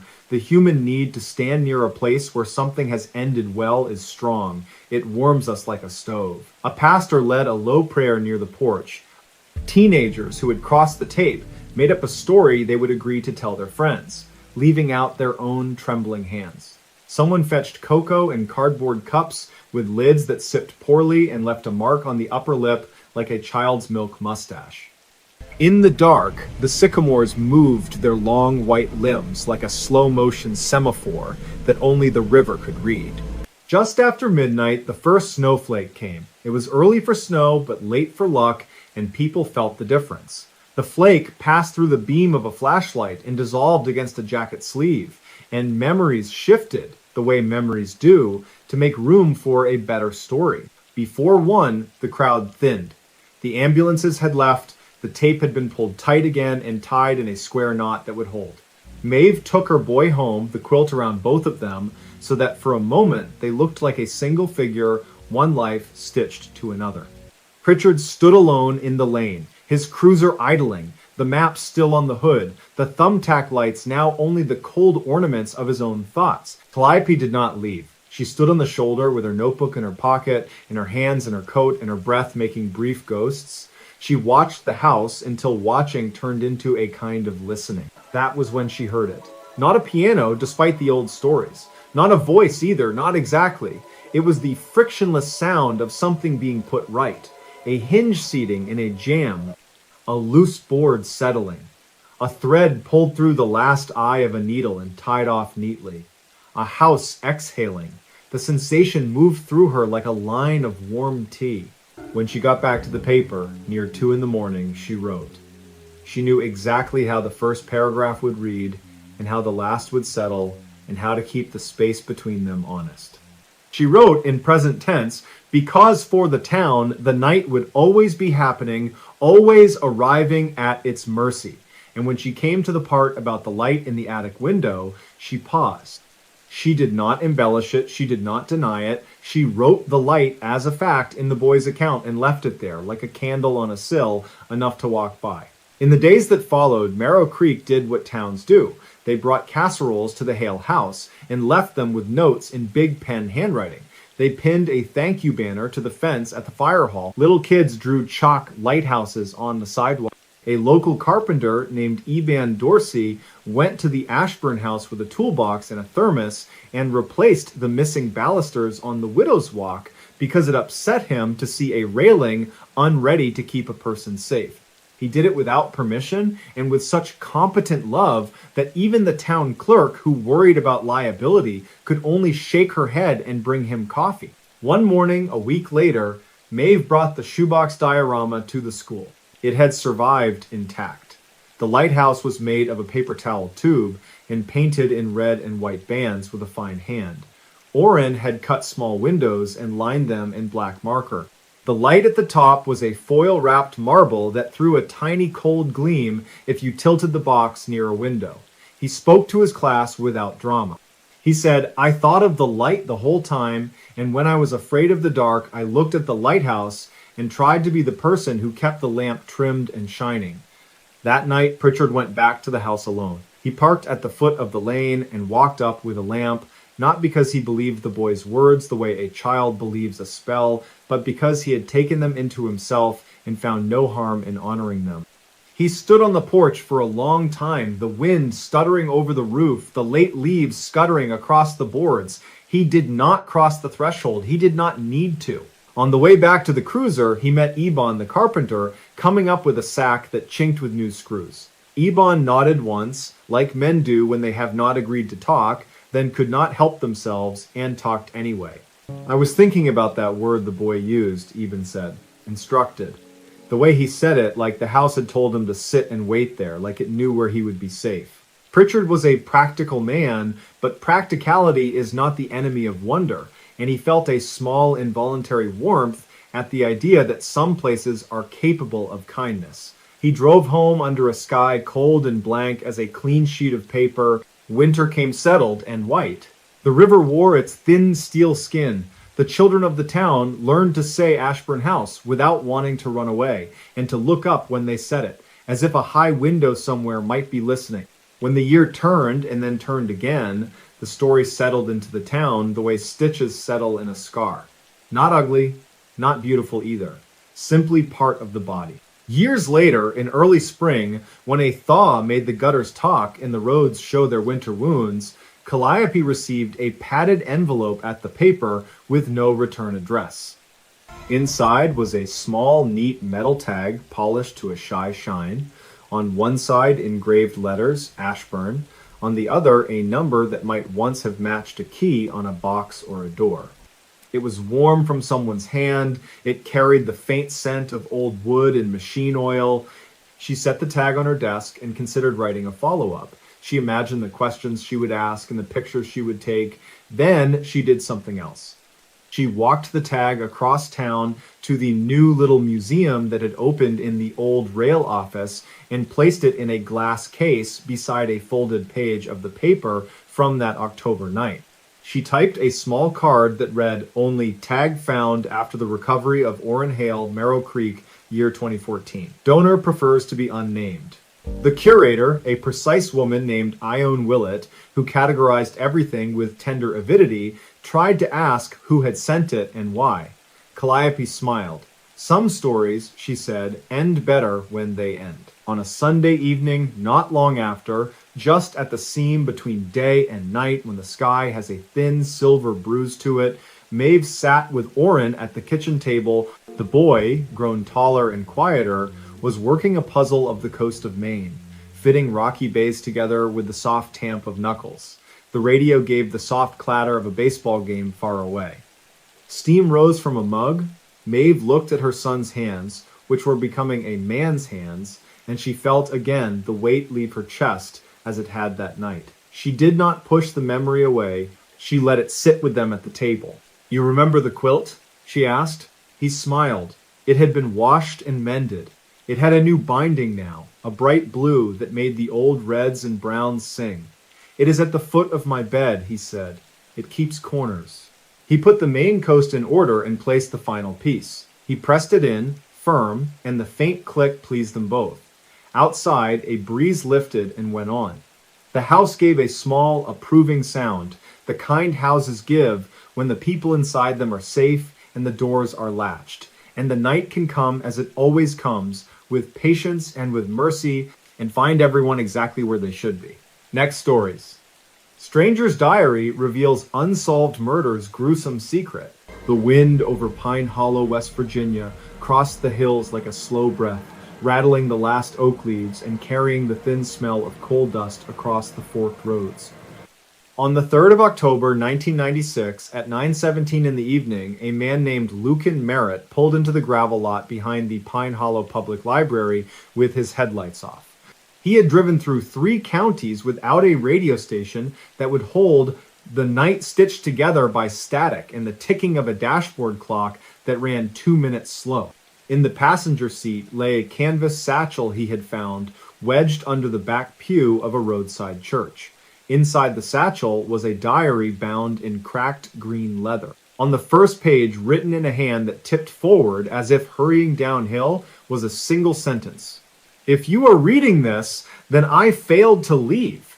Lucan was, by nature, a finder of misplaced things. He had been a surveyor's assistant until the company folded in a late autumn layoff, then a substitute teacher until the principal went with someone one town over. He kept his hair too long, his voice too soft, and his hopes buried like bulbs in winter soil. He brought the satchel inside because the library was the one place in Pine Hollow where you could hold a mystery and not be asked to pay for it. Before we begin, tell me, where are you listening from, and what time is it there?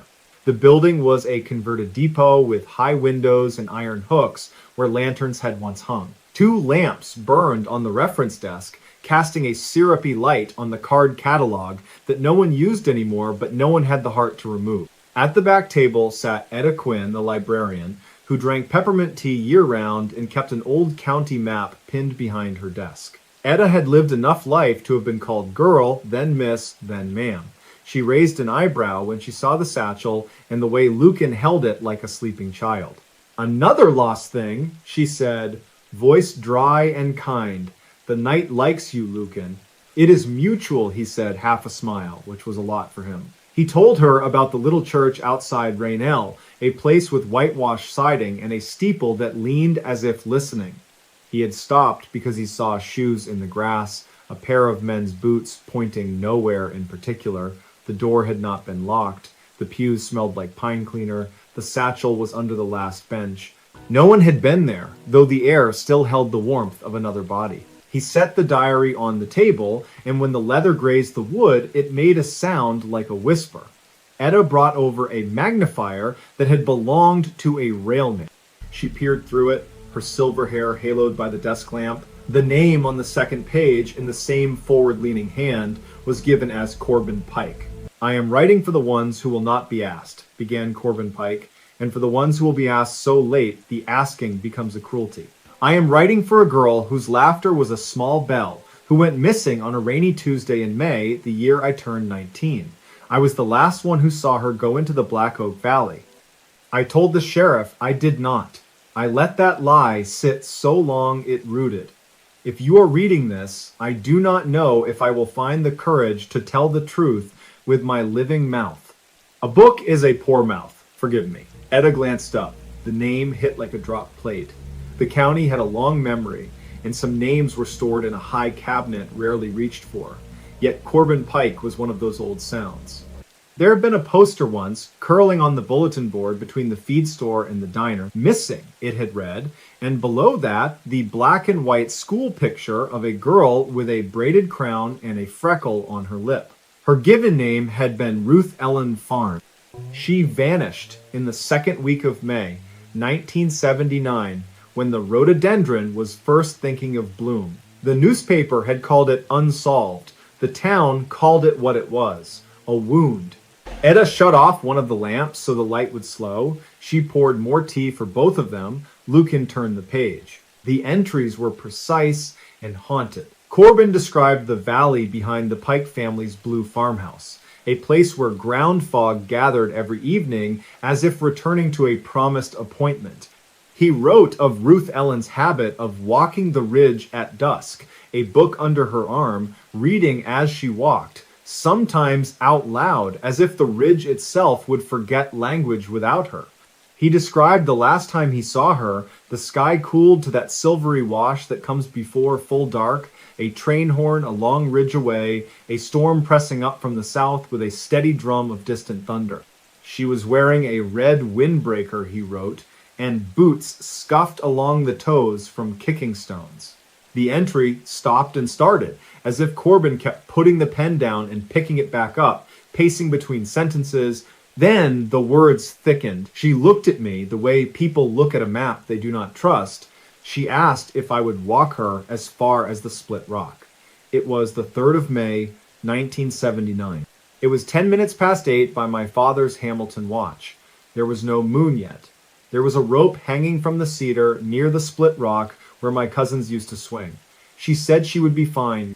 She said she wanted to think about a poem where the river speaks. I watched her go. It would have cost me 6 minutes to follow. I did not. I do not know who I was being loyal to.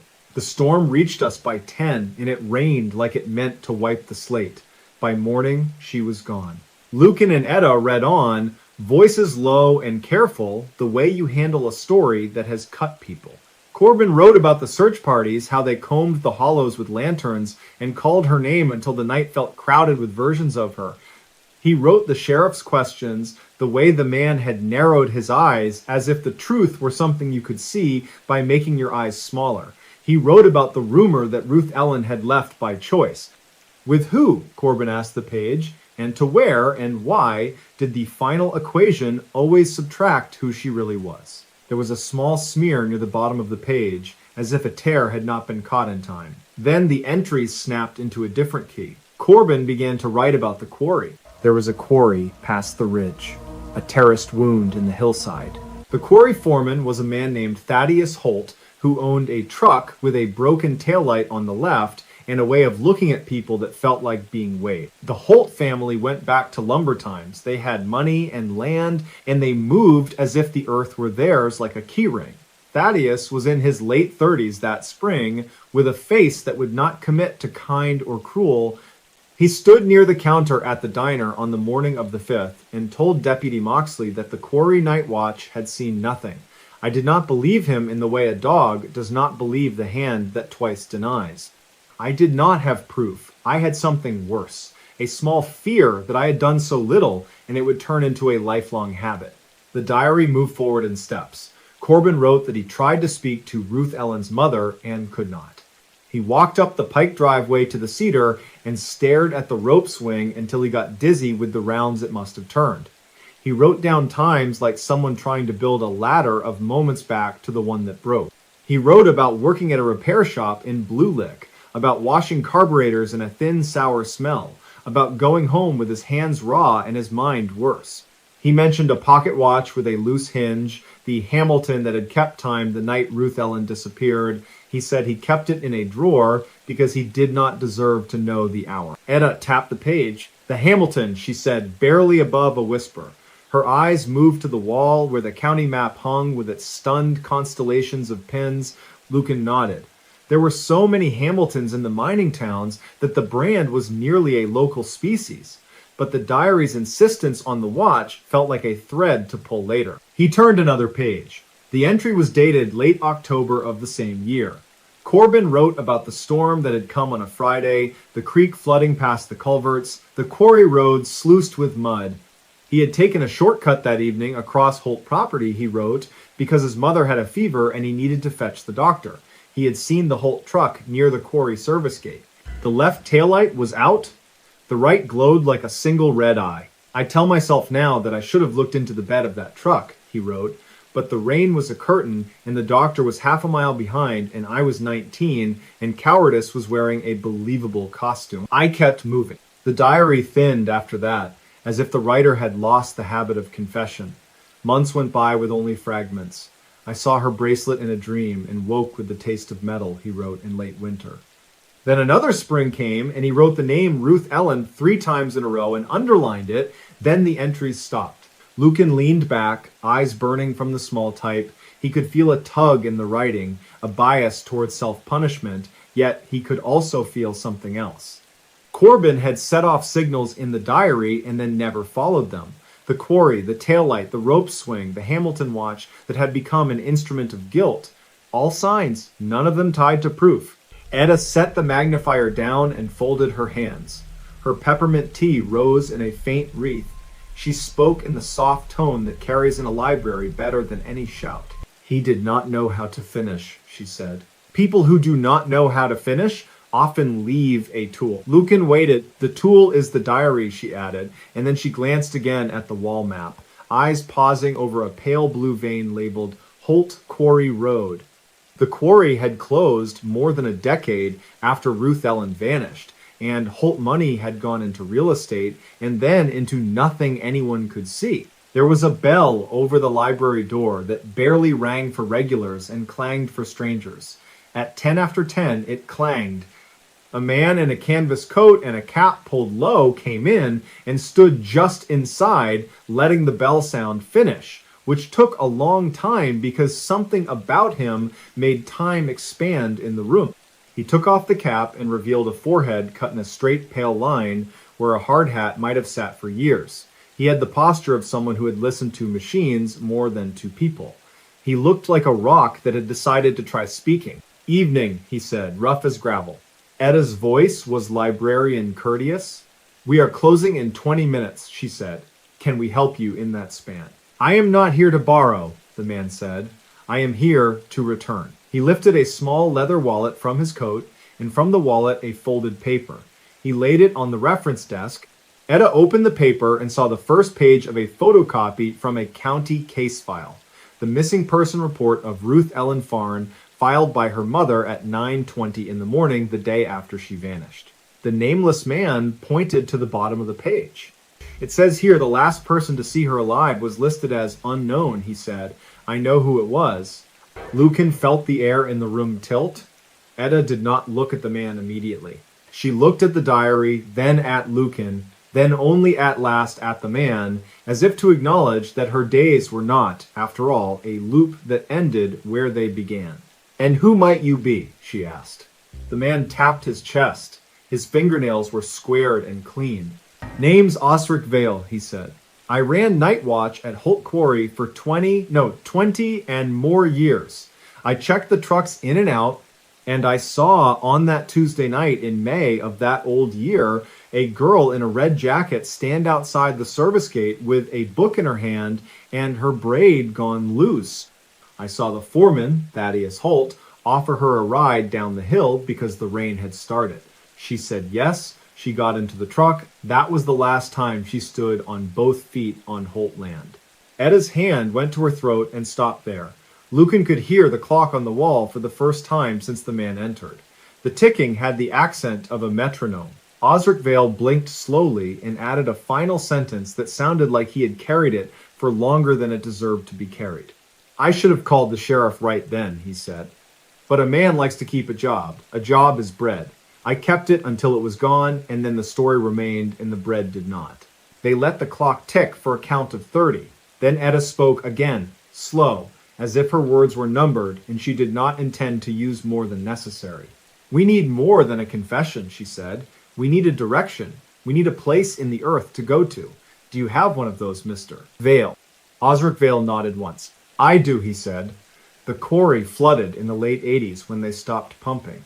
There are terraces, and there is a pit, and there is a shelf at the west lip that holds a rusted bobcat and some chain in a pile of timbers. There is a hollow under the shelf where the limestone caved. There is also, I believe, a girl's jacket. I have not said this to anyone. I am saying it now because I had a dream last week of a bracelet found in clay. It was a dream like a fact. It woke me. Etta looked at Lucan with a question and a permission. Lucan nodded. He could feel the strange alignment of small choices that moves an ordinary life into the mouth of a larger story. He slid the diary into its satchel and handed it to Etta for safekeeping. Then he and Osric walked out into the night. They drove in Lucan's truck, Osric pointing with his cap held in a fist, the way old men point when their bodies have become compasses. The quarry road had been blocked by a rusting gate for years, but Osric knew where the padlock had lost its innards to winter and could be persuaded by a careful twist. They parked under a hemlock full of wind and walked. The flooded pit opened before them like a blind eye. The water held the moon in a shiver. Osric halted and lifted his hand. "Listen," he said, as if the earth keeps the pitch of a memory. The quarry did have a sound, a long dim hum made by the wind, playing the terraces like a mouth on a bottle. They skirted the west lip. There was the bobcat, starved of paint, and the chain, a line of orange beads. Osric knelt near the shelf and touched the ground. He had the reverence of someone greeting a longed-for face. "But here," he said, "right here is where the shelf cracked when they drove the Holt truck too close. I set timbers as a stop. I remember that jacket like a fox at the edge of the woods. I remember the foreman saying he found it in the cedar thicket and that the girl must have run. I remember him laughing at his own lie." Lucan crouched and peered into the hollow. The mud had slumped toward the center, exposing streaks of pale stone. He felt for a long branch and used it to worry the mud aside. He did not know what he expected to see. He did not expect red. But there it was, a smear that might have been paint if you did not know better, the color softened by years underwater and then air. He jabbed carefully at the mud and then stopped because something metallic flashed. He put down the branch and made a small sound in his throat. Osric climbed down beside him with the old caution of a man who had worked among weights that kill. He put his fingers into the mud, as if the mud were tender, and drew out a thin silver band circled with a charm in the shape of an oak leaf. He held it flat on his palm. It was beautiful in that way. Small things are when they are all that remain. They wrapped the bracelet in Lucan's handkerchief. They took photographs with Lucan's flip phone, the only piece of technology that behaved for him. The photographs would be poor, but proof does not always require quality. They stood and looked at each other, the water behind them breathing. Osric said he could take Lucan to a place on the service road where tire ruts still made sense if you knew how to read old ground. Lucan nodded. Then the world took a sideways step. A pair of headlights slid up the far side of the pit, too bright and too slow, as if the driver were taking the measure of things before committing. The truck rolled to a stop. The lights went off. A door opened. The sound walked across the quarry. Lucan's throat turned to grit. Osric straightened, his breath suddenly formal. The man who climbed down the slope toward them carried a lantern in one hand and a shovel in the other. Thaddeus Holt had grown older, but some faces settle and some curdle. His had taken the second path. He had put on an expensive coat over a body that no longer woke to labor. His hair had thinned to a combed conclusion. He saw them and he smiled, and the smile did not touch his eyes. "Well, now," he said, "we have students in night lessons." He lifted the lantern, and Lucan could see the man's knuckles, the way power had polished them. "Mr. Vale, I wondered where the old ghost kept his keys." Then his gaze slid to Lucan. "And who are you?" Lucan answered with his name. He did not add anything about the library or the habit of finding lost things. He did not give the man something to take. Thaddeus Holt's eyes flicked to the bracelet in Osric's handkerchief. He took a slow step forward, and the lantern light made a circle that cut the ground into those who belonged and those who were intruding. Osric took a step back and set his jaw to a degree it had not reached in years. "We found something that does not belong to you," Osric said. Thaddeus nodded. "Nothing on this old rock belongs to anyone anymore," he said. "And yet men still try to claim. Put it down and leave my land, gentlemen. It is late. There have been accidents here. Lucan felt a tremor run the length of the night. He had been quiet his whole life, and quiet had served him except when it had not. He was holding the diary back at the library in his mind, as if its weight could steady his hand here. He thought of the line about a book being a poor mouth. He cleared his throat. "Mr. Holt," he said, at a volume that would travel and settle. "The sheriff will be here soon. We will be bringing him. He will see the hollow under the shelf, and he will see the bracelet, and he will see the photographs and the tire ruts. He will ask where you were on the 3rd of May, 1979, at 10 in the evening. He will ask if you gave a girl a ride. He will ask why your left taillight was out." Thaddeus watched Lucan speak as if he were watching a performance put on for someone else. When Lucan reached the part about the taillight, something in Thaddeus's face changed in the slightest manner, and the change was worth a chapter. Osric saw it too. He lifted his chin. "You picked her up," Osric said. "You took her to the shelter under the shelf when the rain turned mean. You tried to touch what was not yours to touch," she argued. "You pushed, the shelf cracked.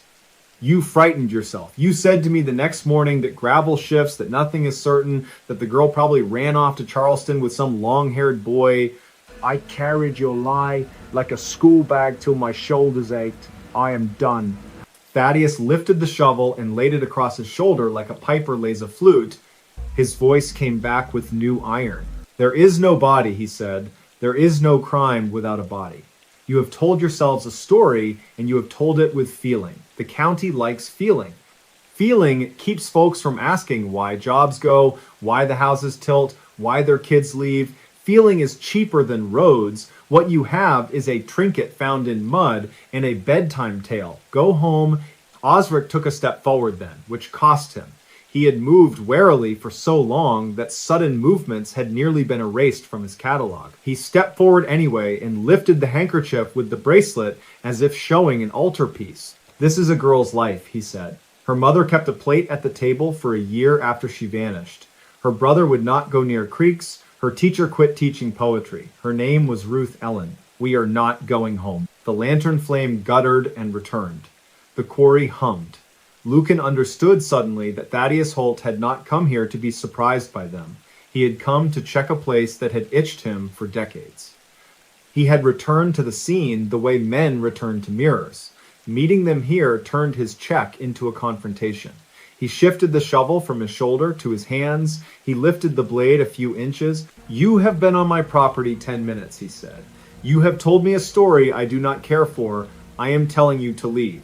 Now." Lucan had nothing but words and a phone and a diary in a library that was 2 miles away. He thought of the cedar rope, of Corbin Pike counting minutes. He thought of his own long practice of stepping aside. He thought of the simple, unforgiving verb to stand. They did not move. It was Osric who reached into his pocket and did something he had not done in years. He held up a badge. It was old, the enamel scuffed, the county seal dulled, but the authority on it was not wholly gone. He had been deputized in the early 2000s to help with a flood evacuation up near Talcott, and he had never returned the badge because no one asked, and because people born under mines keep their badges the way they keep old nails. He held it at chest height. "I am calling the sheriff," he said, "and I am reporting that you have interfered with the discovery of possible human remains." He slipped the badge back into his pocket, took out his phone, and began to speak into it with the cadence of a man reciting from a sheet that exists only in his mind. Thaddeus Holt watched him, and the shape of the night changed again. The foreman of the past made a calculation in the present. He did not swing the shovel. He did not run. He did something more revealing. He set the shovel down, put his hands in his pockets as if to indicate an absence of intent, and he smiled without teeth. "You bring the law," he said. "I will bring my lawyer." He climbed back up to his truck, and the lantern made song with the chain as he passed. He drove away without headlights until the curve, then lit them when the road turned toward the old world where the law has buildings. The quarry returned to its hum. Osric ended his call and exhaled in a way that left him smaller. By the time the sheriff arrived, which was near midnight, the moon had climbed and the pit looked like a coin missing value. Sheriff Adela Moxley, daughter of the deputy in the diary, stepped down from her cruiser with two deputies behind her. She had a long stride and a look that let you know the truth would eventually be told. Lucan showed her the bracelet, the photographs, the hollow under the shelf. Osric told her about the truck and the taillight and the red jacket and the long withholding. Lucan said the name Corbin Pike and handed over the satchel with the diary, which Etta had insisted on bringing herself. The library bell had clanged one last time for the night, and Etta had locked up and driven peppermint steam still in her thermos, because she would not allow that diary to leave the county without a witness. Sheriff Moxley opened the diary with the care of someone who had known its shadow since childhood. She read the first page and she closed her eyes once, which was all she allowed herself. She called for a search team with a forensic consultant from Beckley. The consultant arrived near 2 in the morning with a cooler of tools and a way of speaking to mud.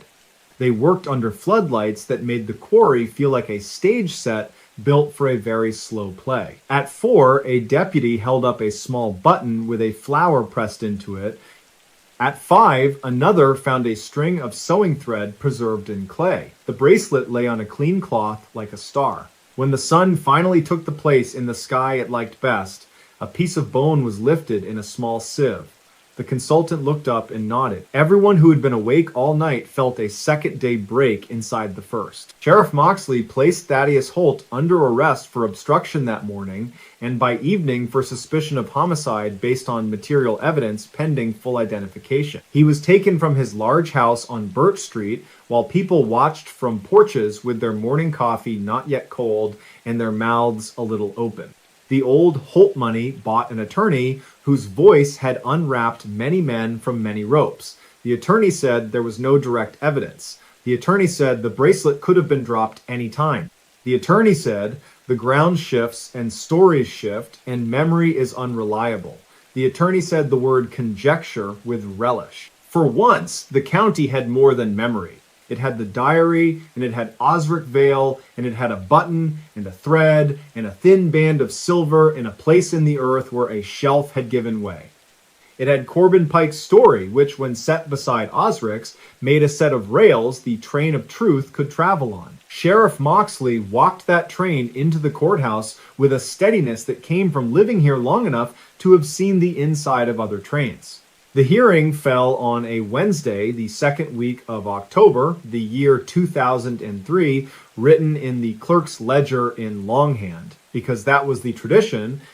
The courtroom smelled like old books and the sweet pine of new benches. The judge was a woman from Summers County with eyes like a hawk's when the hawk is hungry. Lucan sat near the back with Etta and Osric. Corbin Pike sat nowhere. He was never found.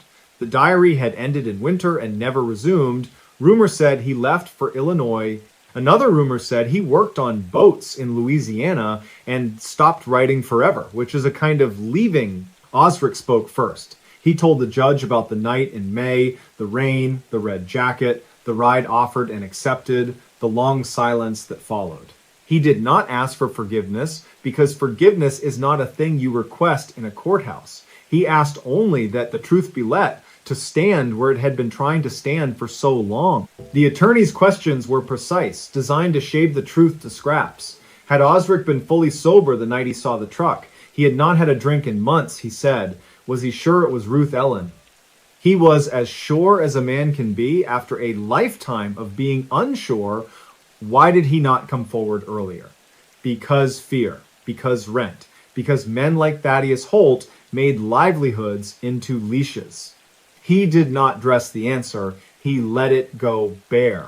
Etta spoke, called as a custodian of the diary for the purposes of chain of custody. She testified to how the diary came into her library, how she recognized names within it, how she brought it under her care until she could place it into the hands of the law.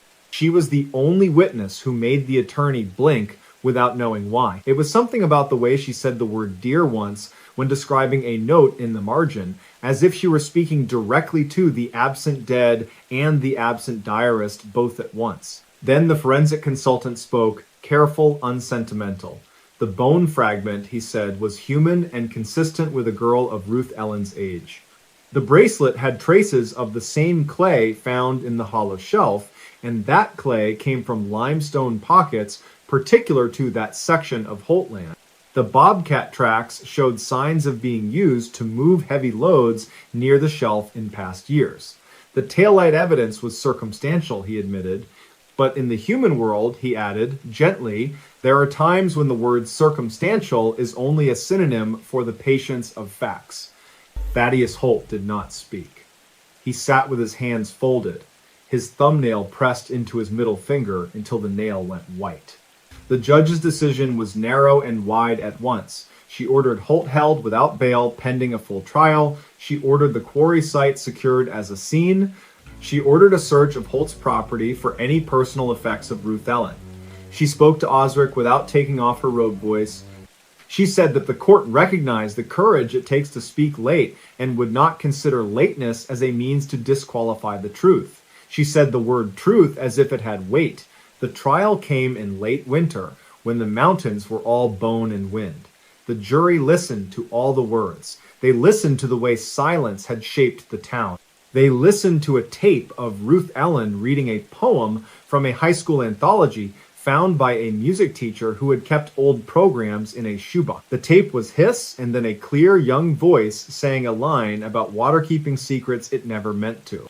Half the courtroom cried then, quietly, the way people cry when a thing they loved and thought lost walks back in wearing its own face. The verdict came down on a Friday afternoon in March, the year written in letters on the clerk's sheet the way Etta had asked, because she believed numbers were too curt for the heart. Guilty of manslaughter in the first degree, the jury said, and guilty of concealment of a body, and guilty of obstruction. The court could not say where the girl's mortal remains lay, and the court could not subtract from the years already passed, like water in a trench, but the court could put a man behind a door and say that the door would hold for a measured span. Pine Hollow reacted the way small towns do when justice comes late. The feed store stayed open an extra hour that night. The diner served pie on the house to anyone who remembered the poster on the bulletin board. Ruth Ellen's mother, older now and quieter, stood by the cedar tree in her yard and touched the rope with a hand that had done hard work. She told Etta that the bracelet had been given for a birthday long ago, and that she had sewed the button with the flower the week before the girl vanished, and that she had dreamed year after year of a hollow under rock and could not say it without feeling foolish. Lucan walked the ridge at dusk in April. The valley put on its fog like it always had, a habit it would keep after every human name had gone soft. He thought about Corbin Pike and his inability to finish, about the way some lives are a sentence that will not turn into a period, no matter how the speaker tries. He thought about Osric Vale and the slow courage that can take a lifetime to ripen. He thought about Etta, who tended not just books, but the municipality of memory. He let the wind pass through his coat. He sat on the split rock, which a tree root had shouldered out of alignment since that long ago year. He said quietly, a name. He said it once and then again. There was no charm in the saying. There was only the small act of putting the correct shape into the air. On a Thursday in May, the sheriff's office held a simple service near the quarry.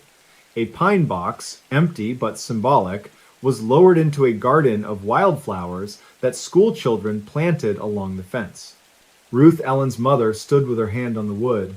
Osric Vale stood nearby with his cap off, speaking to no one, his eyes on the hollow where he had first bent, and found a life's last circle of silver.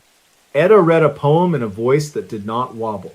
Lucan kept to the edge, as was his habit, a finder at the border of found and still lost.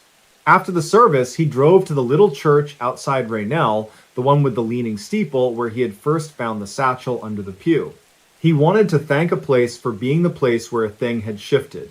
He parked and stood under the eaves as rain began, not in storm, but in a soft, competent fall. He went inside. The air smelled like hymnals and dust. He knelt by the last bench and checked beneath it, not expecting anything, only repeating the movement as one repeats a prayer that once worked. He found a single object lodged against the legging of the pew. It was a pocket watch. The case was brass with a scratch like a small comet. The hinge was loose. When he opened it, the face was fractured and yet still legible. The brand was Hamilton. The second's hand had stuttered to a stop at a stubborn place between 9 and 10. Inside the back cover was an engraving. The lettering had been done by an amateur, careful and slightly crooked. It read, "In thin letters and without dates, keep time for those who cannot." Lucan closed the watch gently. He sat a while with it resting warm in his palm.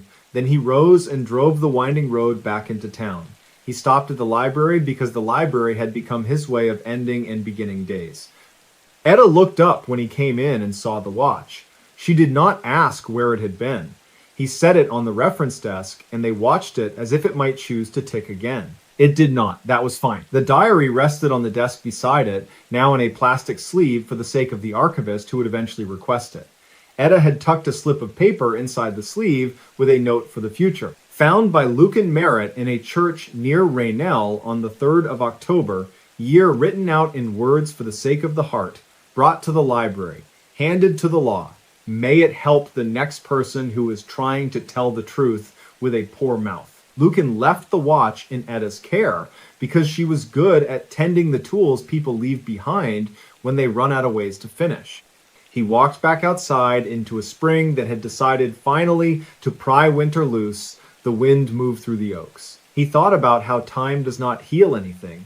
People do, sometimes late, sometimes imperfectly. Sometimes with a diary and a bracelet and a town deciding that the old way of keeping quiet was not the way they would go forward. That evening, long after the library lamps had been turned down, Sheriff Adela Moxley drove up to the Pike farm. The blue house had been taken over by blackberry cane, and the cedar had grown thick arms. She opened the gate with the respect you give to places that have sat through too much. She walked to the back stoop where Corbin Pike's mother had once shelled peas, and she laid a single sheet of paper on the step. It was a copy of the court's decision, written in plain language, names and dates and letters, no numbers. She laid a stone on top of it so the wind would not take the words away. Then she stood a moment, and she said, "Into the small, listening dark," the sentence that closed the story at last. "We have found what we could," she said. "We have done what we can. Rest." In Pine Hollow, the creek kept moving like it always had. The quarry, secured and quiet now, held the sky without flinching. People spoke Ruth Ellen's name without pinning it to a wish. Osric Vale slept through the night for the first time in years, and woke to a morning where the light came through the blind in stripes and made the room look like a page. Etta stamped the library's daily sheet and slipped the diary into the archive drawer with a sigh that was not grief so much as completion. Lucan Merritt went back to his habit of picking up a glove from a bus station bench and returning it, handing a lost grocery list to a young father who looked like he might cry over ruined plans, pocketing nothing except the feeling that sometimes the world would let you put one true thing back where it belonged. The watch never ticked again. That, too, was fine. It sat under glass near the county map, beside the diary, the bracelet, the photocopy of the missing person report with the word unknown crossed out in neat pen and the name Ruth Ellen Farn written beside it in Etta's careful script. People paused there. They read a line. They touched the glass with 2 fingers. They breathed in peppermint tea or coal dust or rain, depending on the hour and the day. Next stories. Camper vanished after seeing mysterious forest lights. They said the sky was clear over Plumas County the night it happened, the air so cold it seemed to ring when you breathed. It was late October of 2015, a weeknight that never made the news until it did, and the moon rose like a brass coin above the ponderosa pines. The forest had put on its quiet coat. Creeks whispered under skim ice. Mule deer moved with their shy clockwork steps. Owls traded questions from ridge to ridge. Everything was in its place.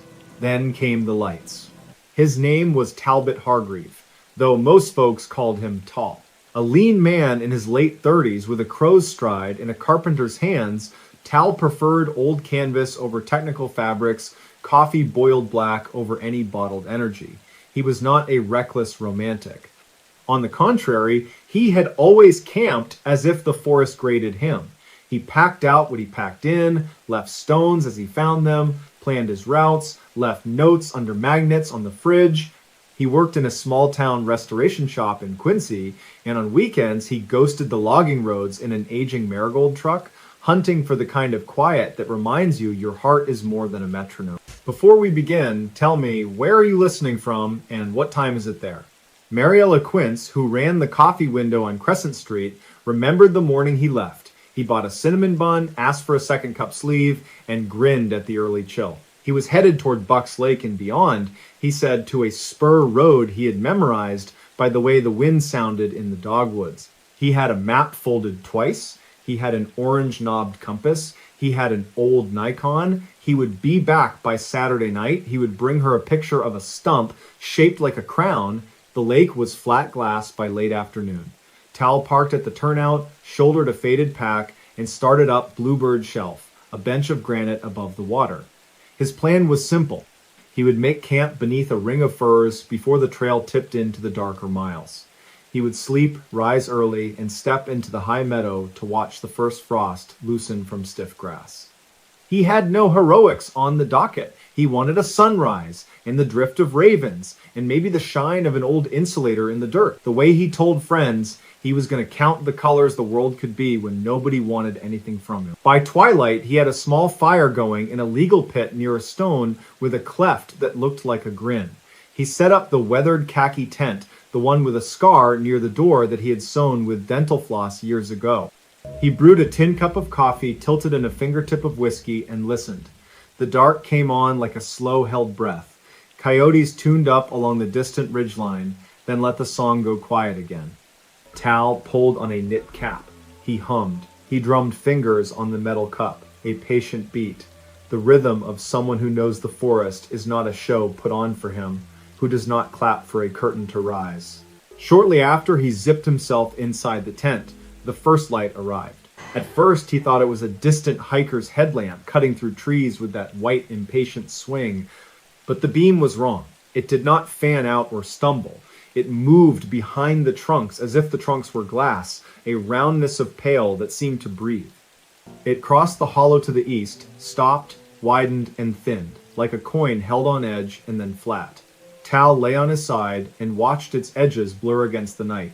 He could not hear anything.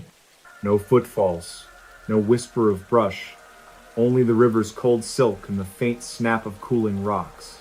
He told himself the story you tell yourself when something is strange but you are alone. It was a hunter crossing the lower spur. It was a drone, one of those quiet toys. It was a miner's lantern left swinging on an old pin and caught by a breeze. The light took a breath. Then it blinked out. Tal waited, as you would.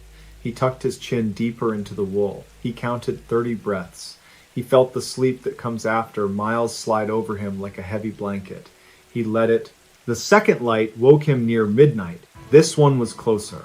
It lifted from the creek and burned as steady as a candle inside glass. It did not throw shadows.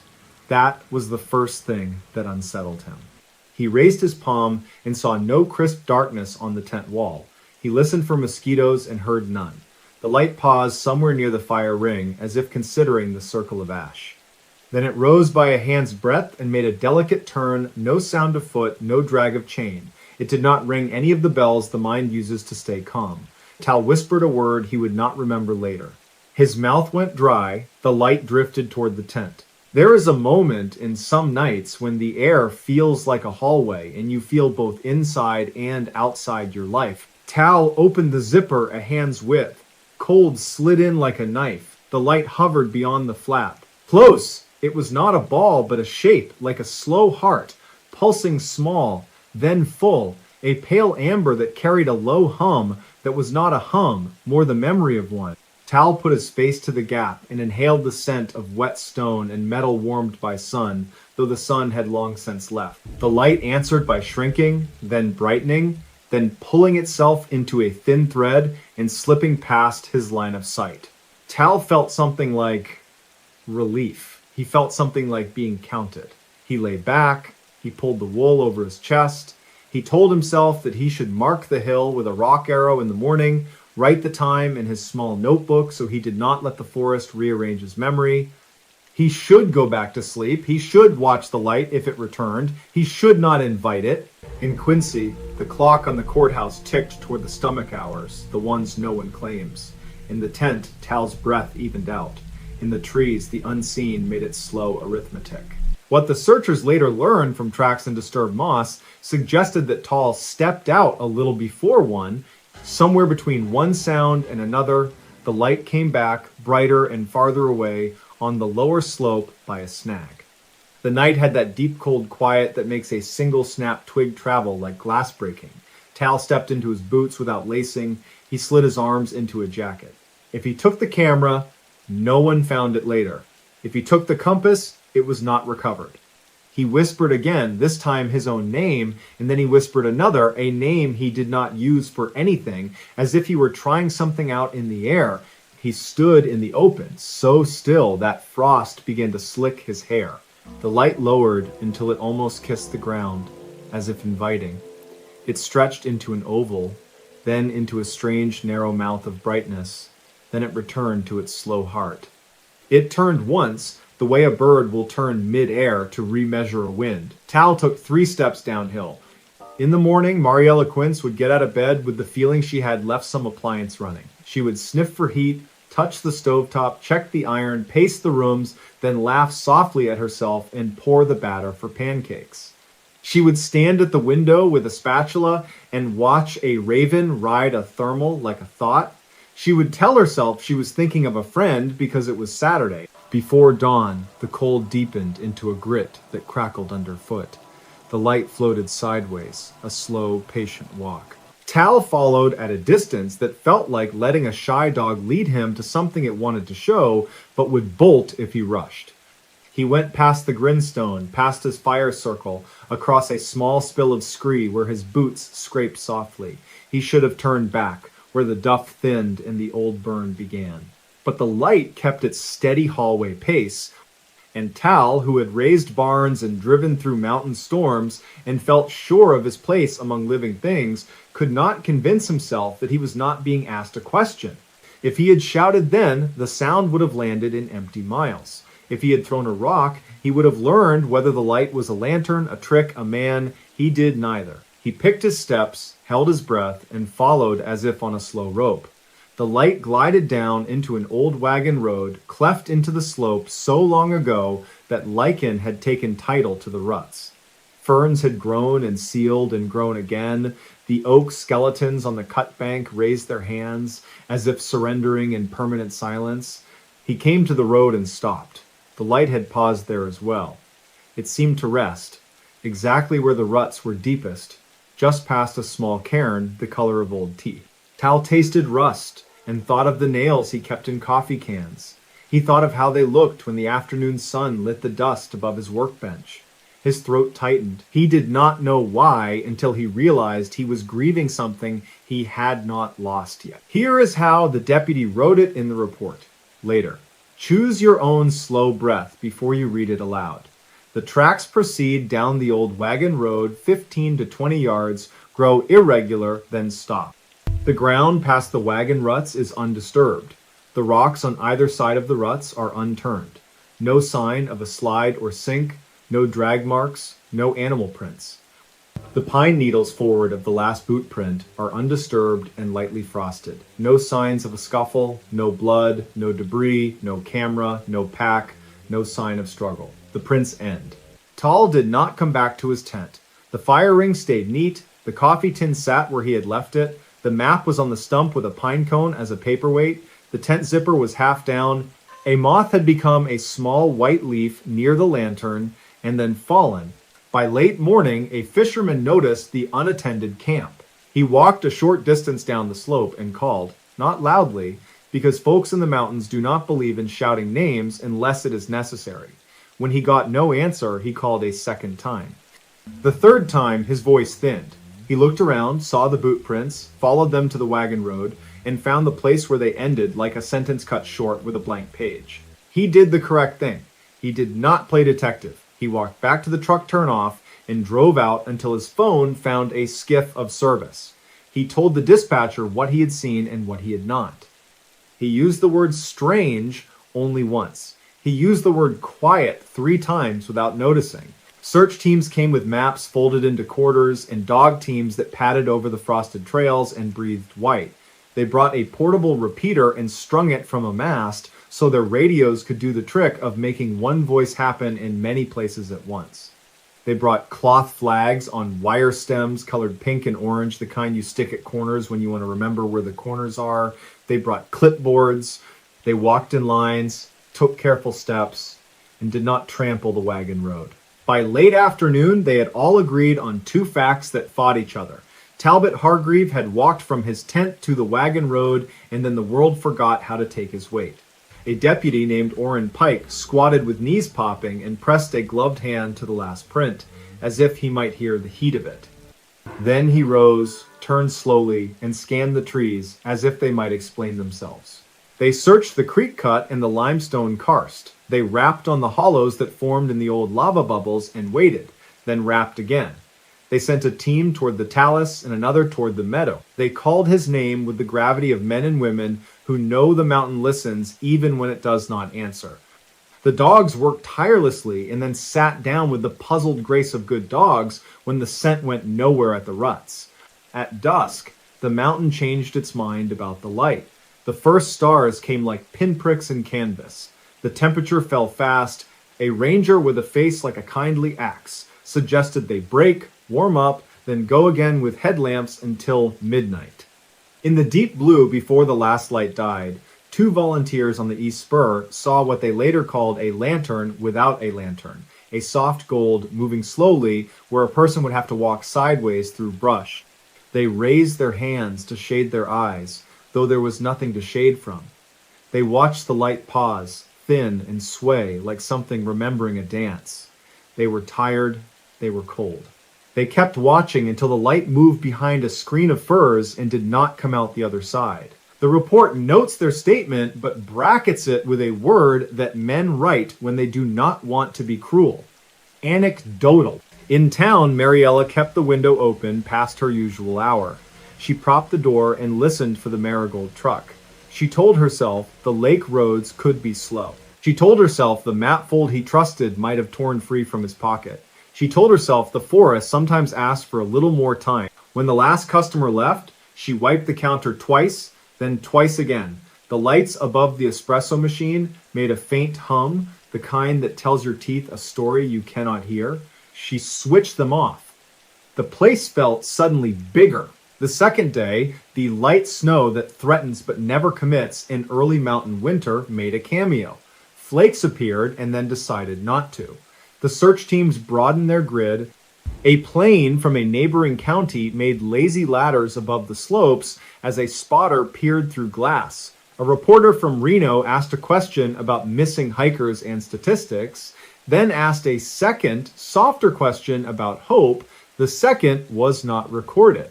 The deputy with knees that popped walked the wagon road again and again until the place felt like a museum you do not want to be left alone in. On the third evening, something happened that the team did not file because they did not know how to file it. The dogs, tired but still willing, began to whine toward the creek and then fell silent, ears forward.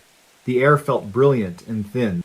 The frost that had not yet formed on the low grasses flashed silver and then dull again. One of the searchers, Keaton Vale, lifted his chin as if sniffing a storm. Later, he would say that the smell was not like rain or snow or tree, but like penny metal and warm glass, a scent he did not associate with the forest. The feeling did not last. It arrived and folded itself away. Keaton thought of reverence without wanting to. The sheriff met with the family. He stood, hat in hand, and talked in a steady voice about statistics, outcomes, windows of survival. He said the word hypothermia carefully, as if it had corners. Tal's sister listened without blinking, then asked if the wagon road had ever been used for anything other than hauling lumber. The sheriff said yes, and then he said no, the way people do when a thing has had more than one truth across its life. He said the road may have seen other kinds of traffic. He did not say smuggling or mining or midnight. He did not say lights. He did say that they would not stop looking until the looking had been done right. On the fourth day, clouds came low and made the hills feel closer. The team decided to draw in, rest crews, review what they knew. They brought the map into the warming tent and pinned corners with mugs. The wagon road was a small line on the big paper, a ghost of a path in a forest of contour rings. The last boot print was a brown dot in a loop of red pencil. The tent site was a small square. A few notes in the margins recorded the ordinary things that search maps often hold. Stumps that looked like men, hollow with owl, disturbance from bear. These ordinary fragments tried to argue the world was still the same, but the red loop at the wagon rut insisted otherwise. In the middle of that day, an older man walked into the search post. He wore a hat as old as the hat band and a coat that had known every kind of weather north of Sacramento. He introduced himself as Ilias Moro. He tapped the brim of his hat to each person the way people do when they learned manners before the new century. He said he had worked on the railroad in his youth, hauled timber later, and then run a bait shop that folded when the freeway did what freeways do. He said he had not hiked Bluebird Shelf in many years, but knew the wagon road when it was still almost a road. He said he had once seen a light there. Voices quieted without anyone asking for quiet. Ilias said it had been just after the war of a different century, late autumn, a cold night when the lake lay flat as old burnished silver. He had walked down the wagon road with a friend who wanted to check snares he had set for rabbits. They had joked and spat and walked side by side. Then the light rose from the ruts and made a slow turn, the way a fish makes a thought just under water. It had not frightened them at first. It had moved like something living and careful. When they stepped toward it, it stepped away. When they stopped, it paused. Ilias had felt the hair along his arm stand a slow wave. He had felt the strange relief of being noticed by something that owed him nothing, the oldest feeling, like seeing lightning and feeling the earth say, "Yes, you are here too." His friend had moved, perhaps a half step too quick. The light had thinned, brightened, and slid backward down the ruts. When they followed, it had climbed like a slow bubble and stepped into the trees where there were no tracks to serve as its floor. They had watched it until it grew small and the cold began to speak again. They had never spoken of it afterward, not because it had terrified them, but because it had felt like a thing you do not add words to without taking something away. Ilias lifted his hat, held it to his chest, and said he had dreamed of the light 3 times in his long life, and each dream had left him with a sweetness he could not describe. He wondered if perhaps Tal had seen the same. The sheriff thanked him and did not write a report. Some things you file in a box with a different lock. On the 6th day, they found the Nikon. It lay under manzanita leaves on a bench above the wagon road, a place already searched, which made the finding uneasy. The camera's strap was cracked with age and weather, but its back was intact. When they brought it into the warming tent, set it on the map, and opened it, the last photograph revealed a circle of trees lit as if from within. No shadows. The bark looked like paper lit from behind. A human figure was not visible. Neither was the light itself, only the consequence of it. The photo before that showed a rock on the creek with black moss and a sienna smear of mineral vein. The photo before that showed the tent flap. The last light came through in the print like a held note. The film was old, not digital. They could not simply pull more images from a card, dive deeper into metadata, parse timestamps. The camera did not offer the conveniences that make a life feel organized. They held the photograph with hands that had tugged many ropes and lifted many lost things and drew no conclusions except the one no one wanted. Tal had been there. He had photographed something that painted the trees with light. He had then gone where his boots could not leave a record. There are stories that fray when you pull and stories that tighten. This one tightened. In town, people said the quiet parts out loud in the soft ways they use for one another. They said the world is bigger than the tools we bring to measure it. They said the mountain remembers who we are, even when we forget. They said Tal was stubborn and would not wander without deciding to. They said his smile had a small hitch in it, like a bird adjusting on a branch. They said he brought small gifts to friends who did not realize they needed them, like a perfect river stone or a screw he had filed to fit a stripped hinge. They said a great many things that sounded like blessings disguised as facts. Mariella closed early on the 7th day. She brought the caffeine monster machine down with its sighs and clicks. She set a cup on the counter like a little altar and turned it upside down. She stood, hands on the wood, and said Tal's name once in a voice you use when you are not inviting anyone else to hear you. Then she put on a sweater, locked the door, walked to the lake road, and drove until the pavement narrowed and the trees leaned in. She parked where the fishermen had parked and stepped onto the trail the way a person steps onto the floor after moving furniture and you forget the room's old shape. The sky was the deep blue that ends a story you liked reading. She followed pink flags and orange flags that fluttered as if the wind did not quite understand them. She passed the grindstone. She passed the tent circle. She came to the wagon road and stood at the rim of the ruts. She did not step down. She lifted her eyes and looked along it as if it might carry a faint shine. The air stilled. A small bird made a single curious sound and then thought better of it. Without wind, the trees became an audience. Mariella inhaled deeply, and the scent of cold water and iron rose as if the creek had suddenly pulled itself closer. She lifted her hand as if to shade her eyes, though there was nothing to shade. Then she saw it. It was not bright, it was not a miracle. It was a presence the size of a heart and the color of warm honey held in a jar. It rose slowly from the ruts as if waking. It did not throw a shadow. It did not glow on her skin. It regarded her the way a deer regards you when it wants to learn whether you are crossing paths or making one.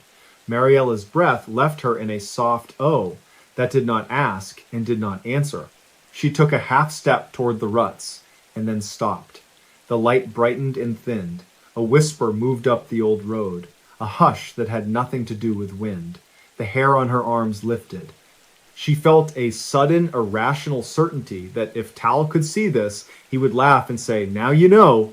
The light held. It did not retreat and did not advance. It pulsed, small then full, as steady as the hand of someone counting a child to sleep. Mariella did what she had not known she would do. She lowered her hand, bowed her head as if in church, and spoke his name once. The light quivered with a response so subtle she could not say whether it moved or whether her eyes made it so. Then it drew itself small, a bead of amber caught mid-air and slid back down into the ruts, as if the earth had persuaded it to rest again.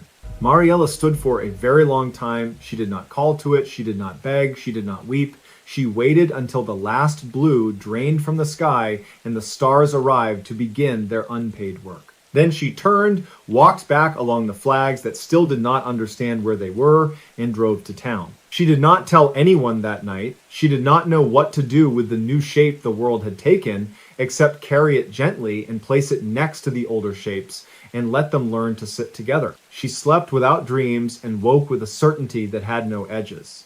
The searchers returned once more the next week, fewer now, with heavier steps and fewer flags.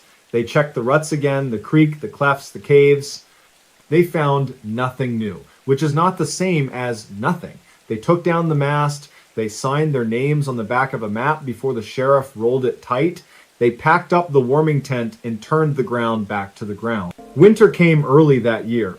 It arrived as a patient, insistent hand, laying white cloths over the stone, tucking cold into the hollows, polishing the black bark.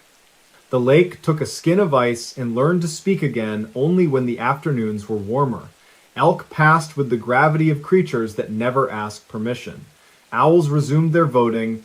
The light in the wagon road, if it rose, rose for no one or for someone who did not write it down. The mountains do not submit logs. In Quincy, the restoration shop went on, the sawdust drifting through beams of light that cut the air into rooms. There were chairs to repair and the desk that never quite stopped squeaking. The Marigold truck stayed in its lot longer than trucks like that prefer. In late winter, a friend of Tal's started it once and let it run, then shut it off and leaned his head on the wheel with his eyes closed. You could make a prayer out of that sound if you wanted, the engine steadying and then letting go. Spring came with its oversized ambition. On a day when the alder tossed catkins like confetti, Mariella carried a paper envelope to the lake road and tucked it under a rock near the grindstone. Inside were three small things. The first was a photograph of her window in the morning when the first sun came through the steamed glass. It looked like a lake trying on the sky for size. The second was a black screw filed down to fit a stripped hinge Tal would have approved. The third was a letter only 2 sentences long, which she had written by hand with a pen that liked to blot. It said, "I saw it. And if there is a way to learn the language it speaks, I will learn it without asking it to say too much." In late summer, a hiker from Oroville took a photo of a slow light on the far slope as dusk slurred day into night. The photo never made the paper. It lived on a phone as a story people tell on porches when the air is kind and the cicadas sing. The hiker's voice did not climb into drama when he told it. He only said it was like watching a thought move through the trees that was not his thought, and he had never envied a thought before. Years settle. They thicken and then thin like seasons that forgot their order. The calendar pages flutter. The sheriff retires. The deputy with the popping knees buys a second-hand boat. Ilias Moro moves to his daughter's house down below and dies in a chair in late spring with a smile on his face. A smile his daughter calls a sunrise he decided to keep. The bait shop, long closed, collapses under one of those winds that decide old things are beautiful but need less standing. Mariella keeps the coffee window, then sells it to a kid who plays good music too loud, then opens a smaller place with fewer choices where the menu fits in a single breath. She learns to make bread that forgives her on bad days. On a mild October night many years later, the town hall hosts a talk about the trails. A ranger points to maps and speaks in a steady voice that makes complicated things feel arranged. A small display in the back shows found items from search efforts over the years. A compass, a bootlace, a blue cap with a white letter. On the table lies Tal's Nikon, not as evidence or trophy, but as a tool that once did its job well. The last photo of lit trees sits beside it in a frame Mariella made in the back room, the wood sanded smooth as a river stone. People who never met him pause. They lower their heads slightly, the way people do when they are the kind of people who lower their heads at the right times. They move on. As for the lights, there are those who will always file them as folly, a trick of cold air and the brain's deep tendency to complete the story before the last scene plays. There are others who will climb that wagon road with a kinder vocabulary, palms open, minds gentle, asking nothing. Most will find only trees that keep their counsel and a creek that never changes the subject. A few will smell warm glass and cold air and feel the skin of the world lift as if remembering something, then settle again. What is certain is simple and hard. Talbot Hargreave walked from his tent on a clear night in the high Sierras, late October of 2015, toward a light that moved as if thinking. He stepped onto an old road, cut into the slope by men who wanted one thing and made, by accident, a place that can hold another. He followed the light a little way. His boot prints ended. His leaving did not. The mountain kept its quiet coat. The owl called and was answered. The creek went on practicing its single song. The wagon road became, in time, only a dimmer line in the understory, a thought half forgotten that can be remembered if you catch it sideways. If you go there, go with a slow heart. Do not demand a history. Bring a thermos and a good word for the trees. Sit a while and let the hill decide whether to notice you. If a light rises, do not chase. If it does not, give thanks for the sort of world where both outcomes are possible without requiring a verdict. Mariella, who sees the seasons roll like patient wheels, sometimes drives to the turnoff and walks to the grindstone. She does it without ceremony. She sits and listens. She speaks his name softly once and then tells him what the bread did that day, how the first loaf came out with a shy curve, how the second rose in a way that made the kitchen smell like a promise coming true. She does not ask for anything in return. She tells him where the ravens nested this year and how one feather lay perfect on the sidewalk. She tells him the lake wore the sky like a coat. When she is done, she places her palm on the rock. Sometimes the cold bites. Sometimes she feels a faint warmth find her skin, the way a hand finds another in a crowded room. Then she stands, brushes pine duff from her pants, and walks back toward the truck as the first stars prick the evening. Next stories. Kidnapped girl outsmarts serial killer to survive. Bitter Creek Road, Wyoming. How Leora Penn outsmarted a serial killer and lived, The night began with a wind that came down from the high country like a warning, dry and restless, tumbling sage and dust across a two-lane ribbon of asphalt called Bitter Creek Road. It was Thursday, September the 12th, 2019, a little past 9 in the evening, when Leora Penn turned off the interstate and toward the quiet lights of a town that wore its name like a shrug. Red Butte, Wyoming. She was driving a sun-faded sedan that coughed whenever the grade rose. Her hands on the wheel were steady, even as the sky grumbled, even as the radio lost its station to static and distance. Leora had been on the road since sunrise, crossing the spine of the West with a suitcase and a ham sandwich and the kind of determination that makes you look older from far away and younger once you're close enough to hear her laugh. She was heading for her aunt's place in Idaho Falls, a temporary landing pad, a new beginning. She kept the window cracked to smell the night and to keep herself awake. The air had a clean mineral edge, as if the hills had been rinsed and set out to dry, and the moon was a thin blade above the horizon. At the edge of Red Butte stood the Lariat Fuel and Mart, a convenience store with a buzzing sign and a single diesel pump that glowed like a small promise. Leora pulled in, cut the engine, and felt the silence rush in around her. The store's windows were crowded with paper ads for elk tags and chains, for fresh jerky and trucker showers. She added gas, checked the oil, and went inside for coffee that tasted as if it had been waiting all day for someone to believe in it. The clerk, an older woman in a turquoise bolo tie, nodded to the bell that slept above the door. They talked for a minute about the wind and the road to the state line. The clerk told her to watch for deer.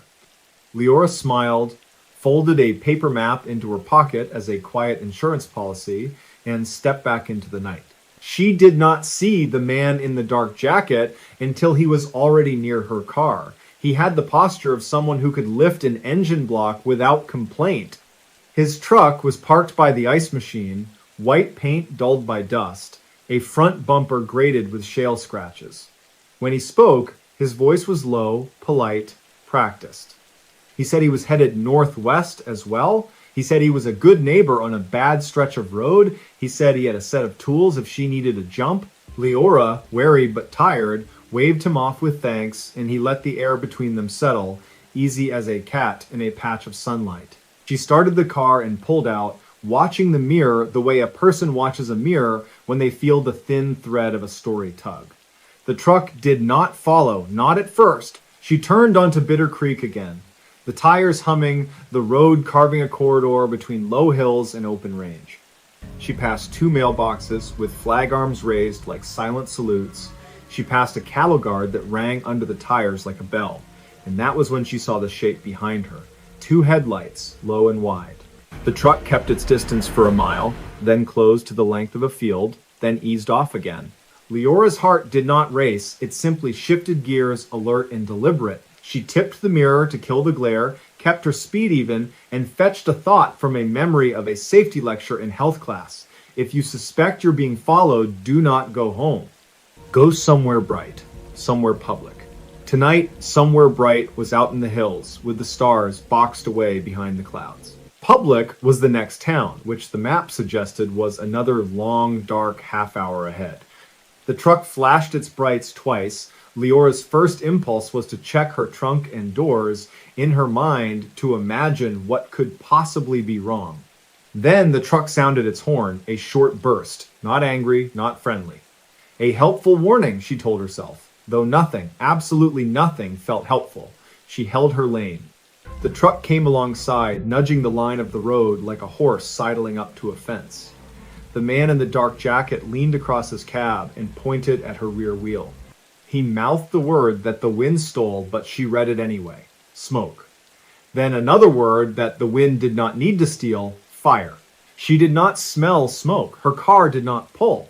Still, fear is persuasive when dressed in courtesy. Leora slowed, not to stop, but to let him go ahead and pull over first. The man braked and angled to the shoulder, hazard lights blinking cheerfully in the dark, a mechanical heartbeat. She coasted past him by 2 car lengths, then rolled to a stop. Her fingers tightened around the keys, her breathing went shallow, then deep again, on purpose. She cracked the door, left one foot inside and one foot out, and stood just far enough to run, just close enough to explain to herself that everything was fine. He was already approaching with a flashlight that fanned across the gravel. He crouched by her rear tire and clicked his tongue in pity. "Steel belt showing," he said. "Lucky I saw it," he said. "You don't want to lose a tire out here," he said. She nodded, a bright mask of thanks on her face, the flashlight beam scooting up to her eyes, then down again, then back to the tire. He said he had a jack and a better spare. He said it as if he were a gas station that had rolled out into the night just for her. Leora glanced at the tread.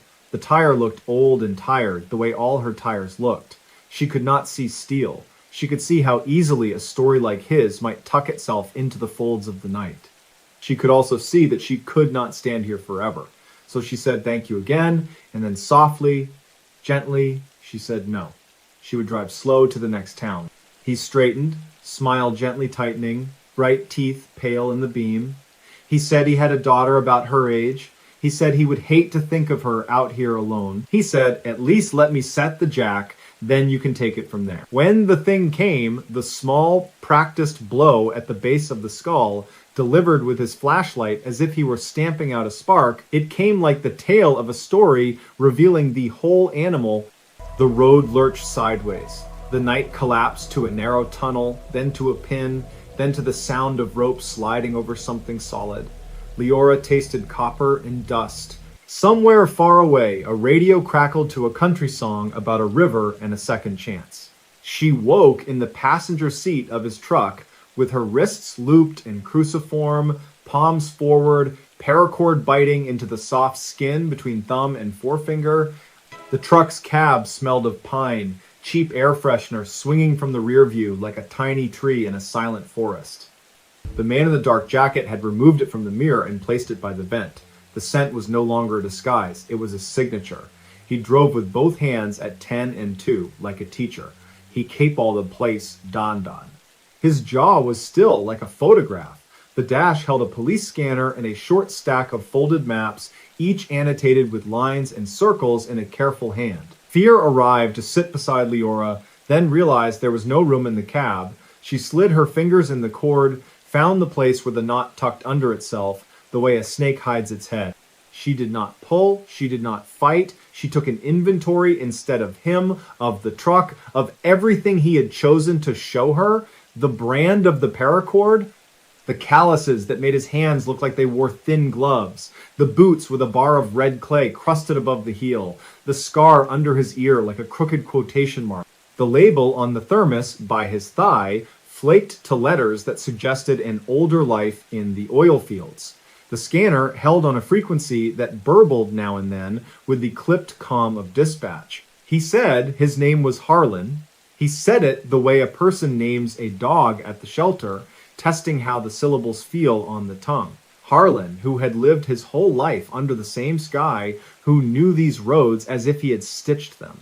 Leora asked where they were going, her voice careful, breath threaded with a tremor that was half performance and half truth. He said it wasn't far, a place where the wind couldn't get to them, a place with coffee, a place with answers.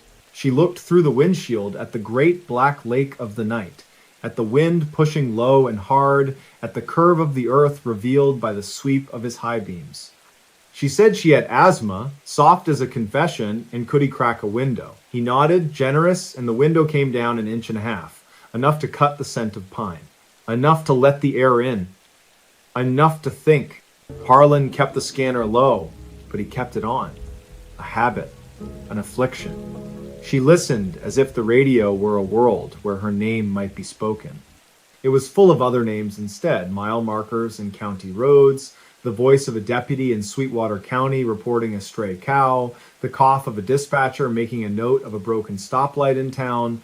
In the lulls, Harlan hummed a melody that was almost a song and then wasn't. They left the paved road for a ranch track that unrolled like a belt. The sage came up to the truck's knees. The moon gave just enough light to make the darkness articulate. At the end of the track was a low building with a corrugated roof and the hunched shape of a generator beside it. Harlan cut the engine, and in the breath before the generator took its place, the silence felt like a cathedral with the choir dismissed.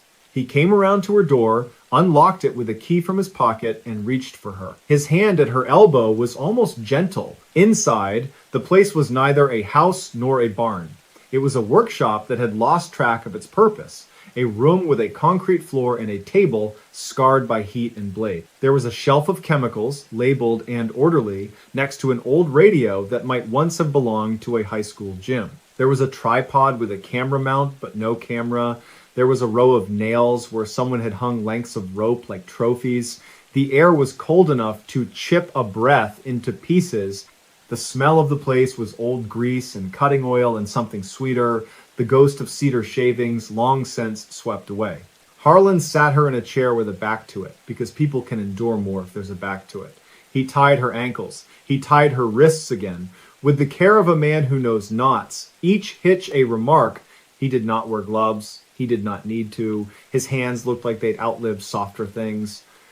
When he was finished, he stepped back and tilted his head, the way an artist might check a painting from 6 feet out. What Leora did then was not dramatic. It was a slow rearrangement of the room inside her. She set the chair's cold slats at her spine and made herself smaller so her breath could move without catching.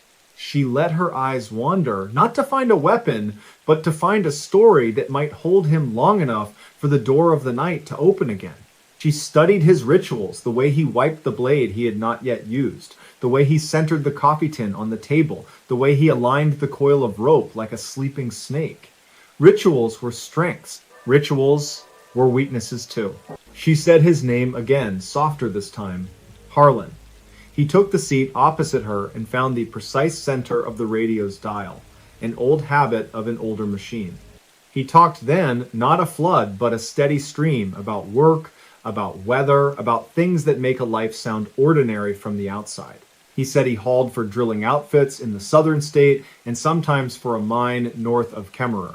He said the wind had a personality. He said he slept poorly.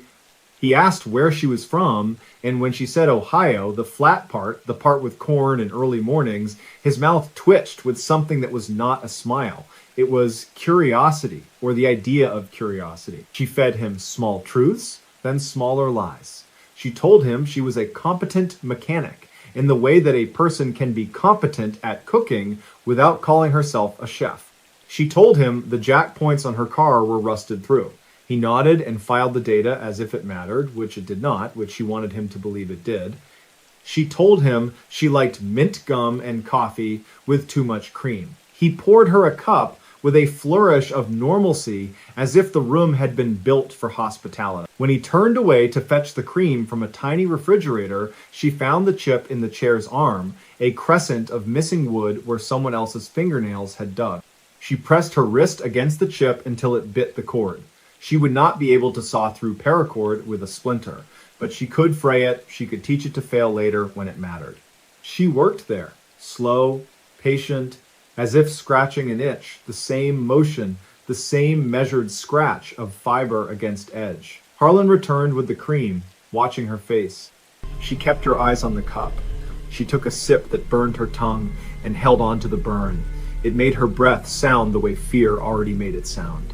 She asked him if he had a daughter. He did not answer right away. The pause was a small country. When he spoke, his voice was flatter.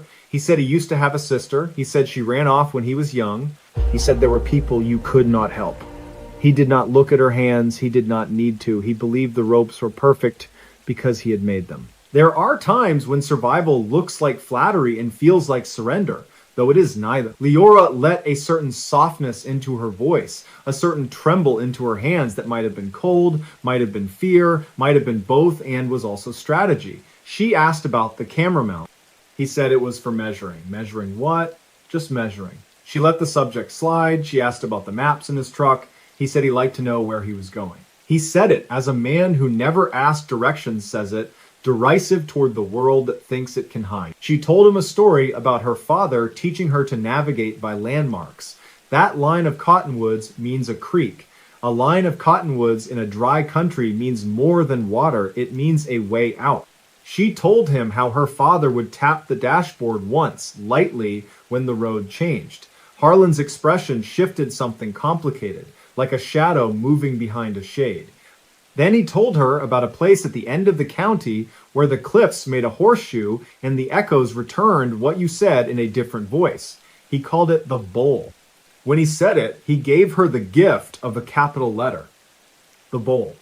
A place in the world she could point to on a map, even if the map did not have it marked. At some point during a story about a blizzard no one else remembered, or during the quiet afterward, the generator hiccuped and the lights fell to a warmer glow. Harlan rose to check the fuel. He took the keys from his pocket and set them on the table, a small metal punctuation mark. When he bent to the generator, his back to her, Leora breathed once, twice, then scraped again at the cord. A thread gave. Not enough to matter yet, but enough to promise it might. When Harlan came back, he seemed thinner around the eyes, as if fatigue had found him. He took the rope from the nail, weighed it in his hand like a promise that would be kept. He nodded length to length, humming the almost song, and then he set it on the table again, his ritual obeyed. With a careful hand, he moved the coffee tin an inch to the left. Then he asked her to tell him about the road where she had stopped, who she had seen, what they had said. She answered with the truth about the clerk in the bolo tie and the lie about a couple in a red pickup who had asked to borrow jumper cables. She described the red truck in detail, faded bedside, missing tailgate badge, a decal of a fisherman on the back window, then let the details sink its hook. Harlan's jaw went stony, and a flicker of worry passed over his face like the shadow of a hawk. He excused himself for a moment and went to the door. He opened it a few inches, peered out at the empty sage. Nothing but wind and the smell of cold iron. He shut it again and came back, the line of his mouth narrow, thinner. Leora realized then that she had found a weak timber in the frame of his mind. Not a fear of the law, exactly. A fear of witnesses, of loose threads, of someone else's eyes on the slow machinery of his ritual. She made a plan the way a person folds a map, one crease at a time, careful not to wear the paper thin at the corners. She needed him to leave the room for longer than a glance through the door. She needed space. She needed a reason he would believe because it belonged to his own story. She asked for the restroom, a simple thing, a human thing. There was no restroom. He said the door. She let disgust show, small and sharp. He shrugged. She then asked for a trash can. He kicked one toward her with his boot, a dented metal pail, empty. She leaned forward to use it, the rope at her ankles tightening, the rope at her wrists grinding at that small chip in the chair. When she sat back again, she was not free. She was not even visibly less bound. But beneath the braided sheath, a few more interior strands had given up. She needed him to move the truck. She needed him to think in terms of tidy, tidy, tidy. She glanced toward the table where his keys lay, then away as if she were ashamed to be seen looking anywhere but at her own hands. She whispered that the red pickup couple said they might camp near the old quarry by the ranch track, that they had a cooler full of beer, that they might light a fire. It was an outrageous lie dressed in plausible clothes. Harlan's mouth made a thin line. He stood. He pocketed the keys. He looked at her with a calm that was a costume for fury. "I will be back," he said. One word, a flat stone tossed into a pond. He turned the radio off. He left the generator on. He stepped into the wind, which took him in and made him a shape that moved with purpose. The door closed. The latch clicked. The space he had occupied filled with the absence of him, which was lighter than air. Leora waited a count of 30, slow, deliberate, like a diver finding the surface. Then she worked the rope again. The chip worried at the fibers sighed, and then sudden as a breath caught the cord loosened around her wrists. She kept her hands still for a long moment, because movement can be a shout. Then, carefully, she brought her hands around, her fingers numb and electric. Her ankles came next, the knot at the bone, a puzzle she solved with her eyes closed and her teeth gritted. The chair made a whisper against the concrete. She froze. Nothing, only the generator's patient cough. She stood. The room tilted, then steadied. She crossed to the shelf of chemicals, let her fingers hover above the labels, then pulled back as if from a snake. She did not need to burn the place down. She needed to leave a message that could not be erased. She took the coffee tin from the table, she poured a little on the floor, she set the tin upright again. On the table's scarred surface, she dragged the side of the tin to make a line, then another, making a mark that was not accidental. She placed the tin an inch to the right, the opposite of his ritual, and then, with a sudden clarity that felt like the road blooming with lights ahead, she took a map from the shelf and folded it so that the corner with a faint topographic horseshoe, the bowl, faced up. With a nail from the rope board, she pricked a tiny hole through that horseshoe. She could not take the map, but she could make the world inside this room say the word bowl to anyone who knew how to look.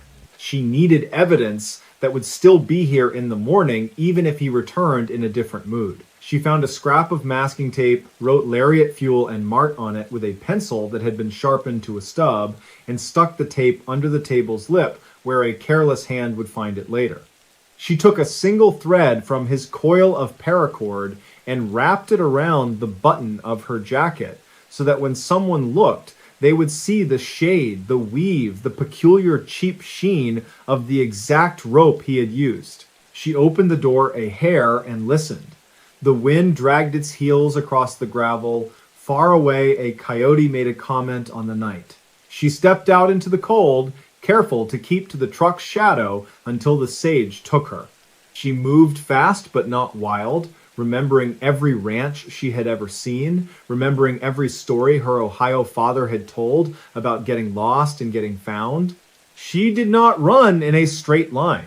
She used the rocks as punctuation, breaking her rhythm, leaving a story that would be hard for a tracker to read. She bent a stalk of rabbit brush every dozen steps, always in the same direction, pointing toward a low seam of cottonwoods that stitched the horizon. The creek under those trees was narrow and ribbed with stones. She stepped into it and let the cold erase her scent as she moved upstream 1, 2, 3 bends, and then she stepped out where the grass was taller. She cut in toward the ranch track and followed it back only far enough to see the faint geometry of the main road. Then she left it again, because roads lead you to safety, and to those who might wait beside safety with their hands in their pockets and their eyes on the clock. At last, headlights came shouldering through the dark, the heavy gate of a cattle truck that did not want to be out but was out anyway. Leora stepped to the edge of the asphalt and lifted both arms. The truck braked hard, diesel coughing, then settled. The driver, a woman with a cap pulled low, leaned across the bench seat and rolled down the window 2 inches. Leora said her name, slow and clear, and said the words that would build a case faster than any other combination. I have been taken, and I escaped, and the man who took me is not far behind me. The driver nodded once, a crisp salute to reality. She opened the passenger door. She did not ask questions that were not useful. She handed Leora a wool blanket and the truck's 2-way radio. Leora called for help, voice steady, the words measured like a carpenter's work. Within minutes, the cattle truck, the night, and the voice of Sweetwater County Dispatch made a small, practical alliance. They agreed on mile markers. They agreed on north and south. They agreed on Leora's name. The dispatcher's tone carried a strand of relief like a string across a canyon. Deputies met them at the Lariat Fuel and Mart, that small, bright island that had begun the story. The clerk with the turquoise bolo tie looked at Leora as if she were a person who had come from inside the television and into the store. She pressed a paper cup of water into her hand and whispered a prayer that was not for show. Leora gave a statement as fully as she could, without breaking into the kind of shaking you cannot talk through. She described the truck, the pine scent, the scanner, the scar under the ear, the maps, the bowl. She described the rope with a detail that made one deputy look toward the window and blink hard. And then, when the officers had drawn a rough sketch of the ranch track from the shape of her words, they drove out to the workshop. The cold had polished the night. The generator still idled. The coffee tin sat an inch to the right of where it had rested before. The map, pricked through at the horseshoe, lay folded open. The masking tape under the table lip clung like a quiet witness. The rope on the nail had been disturbed, a length cut. Harlan was gone. The hunt did not last a lifetime. It lasted hours, then a day, then another long night that stitched its way into a morning. The Federal Bureau of Investigation arrived before noon, two agents with practical shoes and faces that had learned to keep their edges soft when they were with the living and hard when they were chasing the dead. They asked Leora to talk them through the room again. She did. They asked her to walk them through the drive in her mind. She did, using landmarks and wind and the way he had downshifted on the grade. A highway patrol trooper traced her directions with a finger on a map, and when his finger rested in the white space between two named places, he said quietly that the locals called that hollow the Bowl. That afternoon, a game warden found the white truck in a stand of juniper near a stock pond. It was empty. The keys were not in the ignition. The pine air freshener was still by the vent. There was a smear of red clay on the floor mat and a handwritten list in the glove box that cataloged fuel stations between Rock Springs and the border. Behind the seat was a coil of paracord like the one from the nail. Night fell again, slow and decisive, heavy with the knowledge that someone who had done this before might be winding plans around his wrists. The search grid widened. The bowl was ringed with vehicles that sent their lights down into it like lances. On the second dawn of the hunt, just as the light turned the sage to silver, a deputy with a new baby at home and a veteran's quiet walked into a feed store in Red Butte to buy coffee and heard a voice from the next aisle that made the hair on his arms stand up. The voice said paracord in a tone that made the word sound like a family name. The deputy did not run. He did not even turn his head. He bought the coffee. He stepped outside, and only then did he call in the plate of the truck idling by the door. Harlan Keene was arrested in the gravel of that small parking lot with a coil of cord in one hand and a receipt in the other. The scar under his ear caught the morning light and made a pale hook. He did not argue. He did not offer any of the ordinary justifications men like him sometimes carry like pocket change. He looked past the deputies at the sky as if the weather could help him. The charges multiplied as the days went on, as the workshop gave up more of its stingy secrets, as other counties called to say the word bowl in voices that were equal parts grief and relief. Leora learned in the careful language of a case officer who had taught herself to deliver terrible news without breaking that the rope, the camera mount, the maps each had cousins in other places in other years. The dates stretched back to 2012 and forward to the night she met him, a long, cold shelf of time that finally had a name at one end and a face at the other. The trial was seated in Cheyenne in late autumn, the air sharp, with that particular Wyoming clarity that makes even distant hills feel honest. The courtroom was spare. The benches were hard enough to be taken seriously.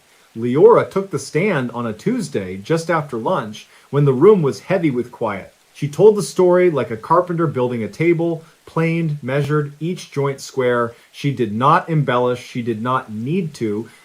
She spoke about the wind, the lariat fuel in Mart, the two flashes of headlights, the sudden blackout, the pine scent, the paracord, the generator, the coffee tin, the map with the pricked horseshoe. She spoke Harlan's name, once, without letting anger take the front of her voice. The jurors held pens, but did not use them much. They looked at her hands, at the steady way she folded them in her lap between answers, at the small red line still visible on the back of her wrist, where the rope had tried to mark her forever and failed. When the verdict came, on a Friday in late November of 2020, the judge spoke into a room that had become a container for other people's breath. Guilty on every count that carried the weight of what he had done. The sentence was an answer that did not cheer anyone, because justice is a sober thing at its best. Life without the possibility of parole multiplied for the lives he had tried to subtract. The judge spoke Harlan's name, then the names of the lost. He spoke the word survivor as if it were a rank. Afterward, outside on the courthouse steps, the air felt like clean metal. Reporters asked questions in the soft, practiced hurry of people who will be somewhere else by morning. Leora did not stay to give them perfect quotes. She moved through the cluster toward the edge of the crowd, where her aunt stood with a coat in her arms and a thermos of tea that steamed like a small kind word. A deputy touched the brim of his hat as she passed. The agent with the practical shoes smiled with her eyes and said that the map with the pricked horseshoe had been a miracle of small thinking, the kind that saves lives. Leora said thank you, and her voice carried a faint, raw echo like speech after a long illness. She did not return to Ohio right away. She stayed that winter in a rented room with a view of the river ice and learned the shape of a day that did not lean toward fear. She learned how to sleep again, then how to sleep without waking into a sprint. She traveled once to a town in Montana to meet a family whose loss had sat unsolved on their kitchen table for years, a cold place where hope could not quite reach. She told them everything she knew about the room with the generator, about the rope, about the map, about the quiet that comes before a person speaks and decides who she will be. She did not say the killer's name there. She said the name of their daughter instead, and let it be the last word in that house for a while. Spring came like a rumor and then like a fact. The river filled and carried away the brittle plates of ice like old ideas. Leora got work at a library where the shelves made orderly promises and people spoke in low registers that never cut. She helped children find books about oceans and foxes and bridges, and she let herself be a person who could laugh at something silly without scanning the room for exits. On Wednesday evenings, she went to a church hall where a support group met, and she learned to say the word fear without letting it be the only word. On Saturdays, she ran along the levee road with the wind in her face, a simple, electric gratitude running in her with each step. One afternoon in June of 2021, a high school teacher asked if she would speak to a group of seniors about safety on the road and the art of staying alive. Leora said yes, not because she wanted to rehearse the worst hour of her life, but because she had learned that meaning is a kind of shelter. She stood in the gym where the air smelled of floor polish and rubber soles and told them about the map, about the chip in the chair, about the way you make a plan in pieces. She told them about rituals and how they can be broken. She told them that kindness is beautiful and also, sometimes, a costume, so you must listen for the small wrong note. She told them to tell the truth loudly when the truth can save them. When she finished, the gym was quiet in that good way that follows a prayer, even when the word prayer never appears. A girl in the second row lifted her hand and, voice trembling, asked how Leora had found the courage to pretend to be more afraid than she was. Leora smiled, a small, tired smile, and said that she had not pretended. She had simply knelt down beside her fear and asked it to work with her instead of against her. The girl nodded as if someone had explained gravity. On an evening that summer, when the light stretched itself thin over the fields, Leora drove out to the place where Bitter Creek Road met the interstate. She parked by the fence line and walked along the gravel, touching the heads of the weeds as if they were names in a book. The wind bore the sweet smell of hay. The horizon pretended to be endless, the way horizons do. She stood there a long time, quiet, and let the road become a place again instead of a sentence. Years later, September the 12th of 2024, she marked the date by making coffee, strong and sweet, and sitting on her porch steps to watch the town assume its day. She whispered a small vow into the air: to live, to write down the names of those who could not, to answer the phone when another woman needed to be told that her fear was not foolish, that her planning was not paranoia, that her voice was a tool and not a luxury. She kept that vow the way a person keeps a garden with attention and mud and patience. She kept it in small ways that seemed invisible to the people walking by, and in larger ways that left lines on her palms like rope, but without pain. As for Harlan, he lived out his days in a place with high fences and strict schedules, where the sky was something you looked at through rectangles. He wrote a letter once addressed to no one in particular, and it did not leave the facility. He learned to be quiet in a different way, a way that served no one, not even himself. In a ledger at the Department of Corrections, his name sits between other names. It does not move. There is a plaque now at the Lariat Fuel and Mart, small and unshowy, mounted near the door where the bell still rests like a patient bird. It reads, "The way Wyoming writes things when it must. Brief, factual, decent." It says that on a September night, a young woman found a way to turn a room full of fear into a map of hope. It says that people helped and that help arrived, and that a road can be a road again. Next stories. Hiker discovers chilling secret beneath old cabin. The ridge had a way of breathing. At dawn, it exhaled a soft white ribbon of fog that curled through the black pines, and by late afternoon, it drew everything back into its lungs, quieting the birds, dimming the sun, making a traveler feel very small. Calder Whitlow had come to the Vermilion Ridge of West Virginia to walk off the stubborn hum of city life, to watch the leaves turn, to sleep without sirens. He had driven in from Richmond the night before, arriving so late the gravel road looked like a spilled jar of ink. By the time he reached Pine Warden County's lone trailhead, the ranger shack was locked, and the corkboard map behind the glass shone like a dusty moon under his headlamp. He started late the next morning, in air that smelled of wet bark and iron. It was October, the third week, a Wednesday. The year was 2015, the hour a shade past 9. Light sprang from between the steep folds of the ridge and landed in coins on the path.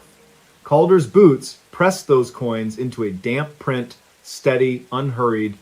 When the trail veered east, he let himself go west instead, chasing the colder breeze, because he had always believed that if you give a day a little freedom, it might return the favor. Before we begin, tell me, where are you listening from and what time is it there? By midday, the mist was thin as gauze, and he found a clearing no bigger than a studio apartment, a place that had once been cut for lumber. From there, the trees stepped back, and he saw it at the far edge, where the ridge tipped down into a ravine. An old cabin slouched in the shadow, its roof scalloped with rusted tin, its porch leaning away like a shy dog. No trail sign pointed to it, no boot prints led in. It had the look of a place that the map remembered, but people had agreed to forget. Calder stood a while, listening. The ridge inhaled, leaves ticked. Something moved inside the cabin, or seemed to. He tasted the pause on his tongue, salty with the thought of turning around. Then curiosity shouldered caution, as it often does when a person is tired of their own good sense. He walked down through the scrub, swatting a strand of spider silk from his cheek, and stepped up onto the porch. The door was partially open. Not newly, its swollen plank had rubbed a pale crescent into the threshold, as if for years it had sighed the same old sigh. Inside was a raft of dust, pillars of light floating through the holes in the tin roof, a table made of 2 sawhorses, and a warped door. A tin cup sat upside down on it, stained with rings that looked like small eclipses. There were 3 chairs, none matching. In the far corner stood a pot-belly stove that had sunk ever so slightly into the floorboards, which told Calder it had been used long enough to know the room better than any person. He whispered a hello. It came back to him dull and thoughtful. The walls smelled of creosote, tallow, the sour leather of raincoats long since molded. Near the stove, he spotted a stack of papers tied with twine, flour sacks cut into pages. The top sheet had bled a rusted alphabet that might once have been names. He lifted the stack and felt a slight give under his boot, a short, soft flex. He looked down. One plank was loose at the end. He set the papers aside and crouched, sliding his fingers into the seam to lift. The board came up with a reluctant groan, prying free from a century of splinters. Beneath it, dark as a held breath, ran a crawlspace. It was deeper than it had any right to be, framed with hand-hewn beams. Calder reached for his phone, thumbed the light on, and felt his pulse notch higher. The beam of light found glass.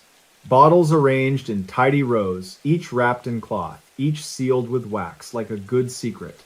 It found something else, too, between the rows, something that sent a bright needle of cold through his spine. Carved into the beam directly under the stove was a set of marks, careful and vertical, grouped in 5s. Tallies, too many to count at a glance. He brought the phone closer, saw old soot pushed away by fingertips, saw the little start and stop scratches where a knife might have hesitated. His mind reached for a harmless explanation and found one. The cabin might have been a bootlegger's stop during the long thirst of Prohibition. Pine Warden County had a history of that. The jars of homemade spirits, the secret floor, the quiet tally marks noting batches or nights or customers, that explanation fit like an old glove, and for a moment he settled into it. He even smiled, just a little, imagining the laughter that might have risen from this room during winter storms, the cards slapped down, the stew on the stove. Then he noticed the wall on the far side of the crawl space. Not the cabin wall, a wall below the cabin laid in stone and mortar. The kind you would not bother with unless you wanted something to last.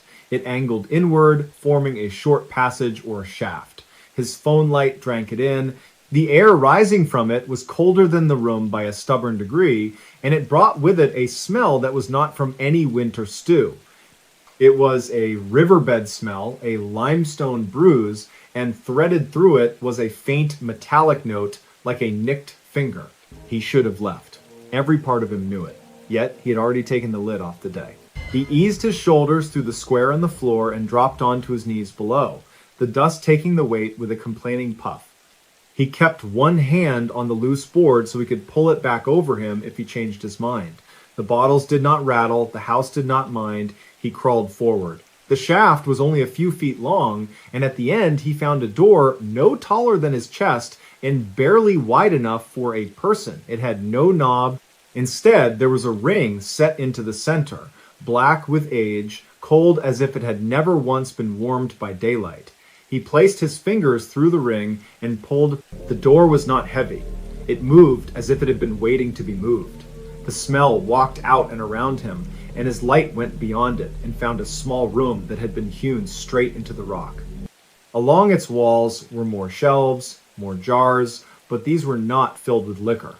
Tucked among them were things that never belonged in jars. A lock of hair tied with twine, a strand of worry beads, a child's marble, green as rainwater, a brooch in the shape of a swallow, bones arranged with undue care. Not many. Enough. He did not breathe for a count of 3. Then he did. Shallow. Because there is a stubborn part in most of us that needs to know what we are standing inside of. In the center of the small room sat a crate. On it lay a ledger wrapped in oilcloth, the corners soft from thumbs, the leather dark with time. He lifted it, hand shaking just enough that he noticed it. The cloth stuck and then came away with a sigh. The first page carried a date, October the 22nd, 1927, written in a careful hand that carved each number into words. A name sat beneath it, Ephraim Toller. Not Ephraim, but Ephraim, as if the person who wrote it had learned the name by hearing, not by reading. The line below that was a place, Coal Creek Hollow. Pine Warden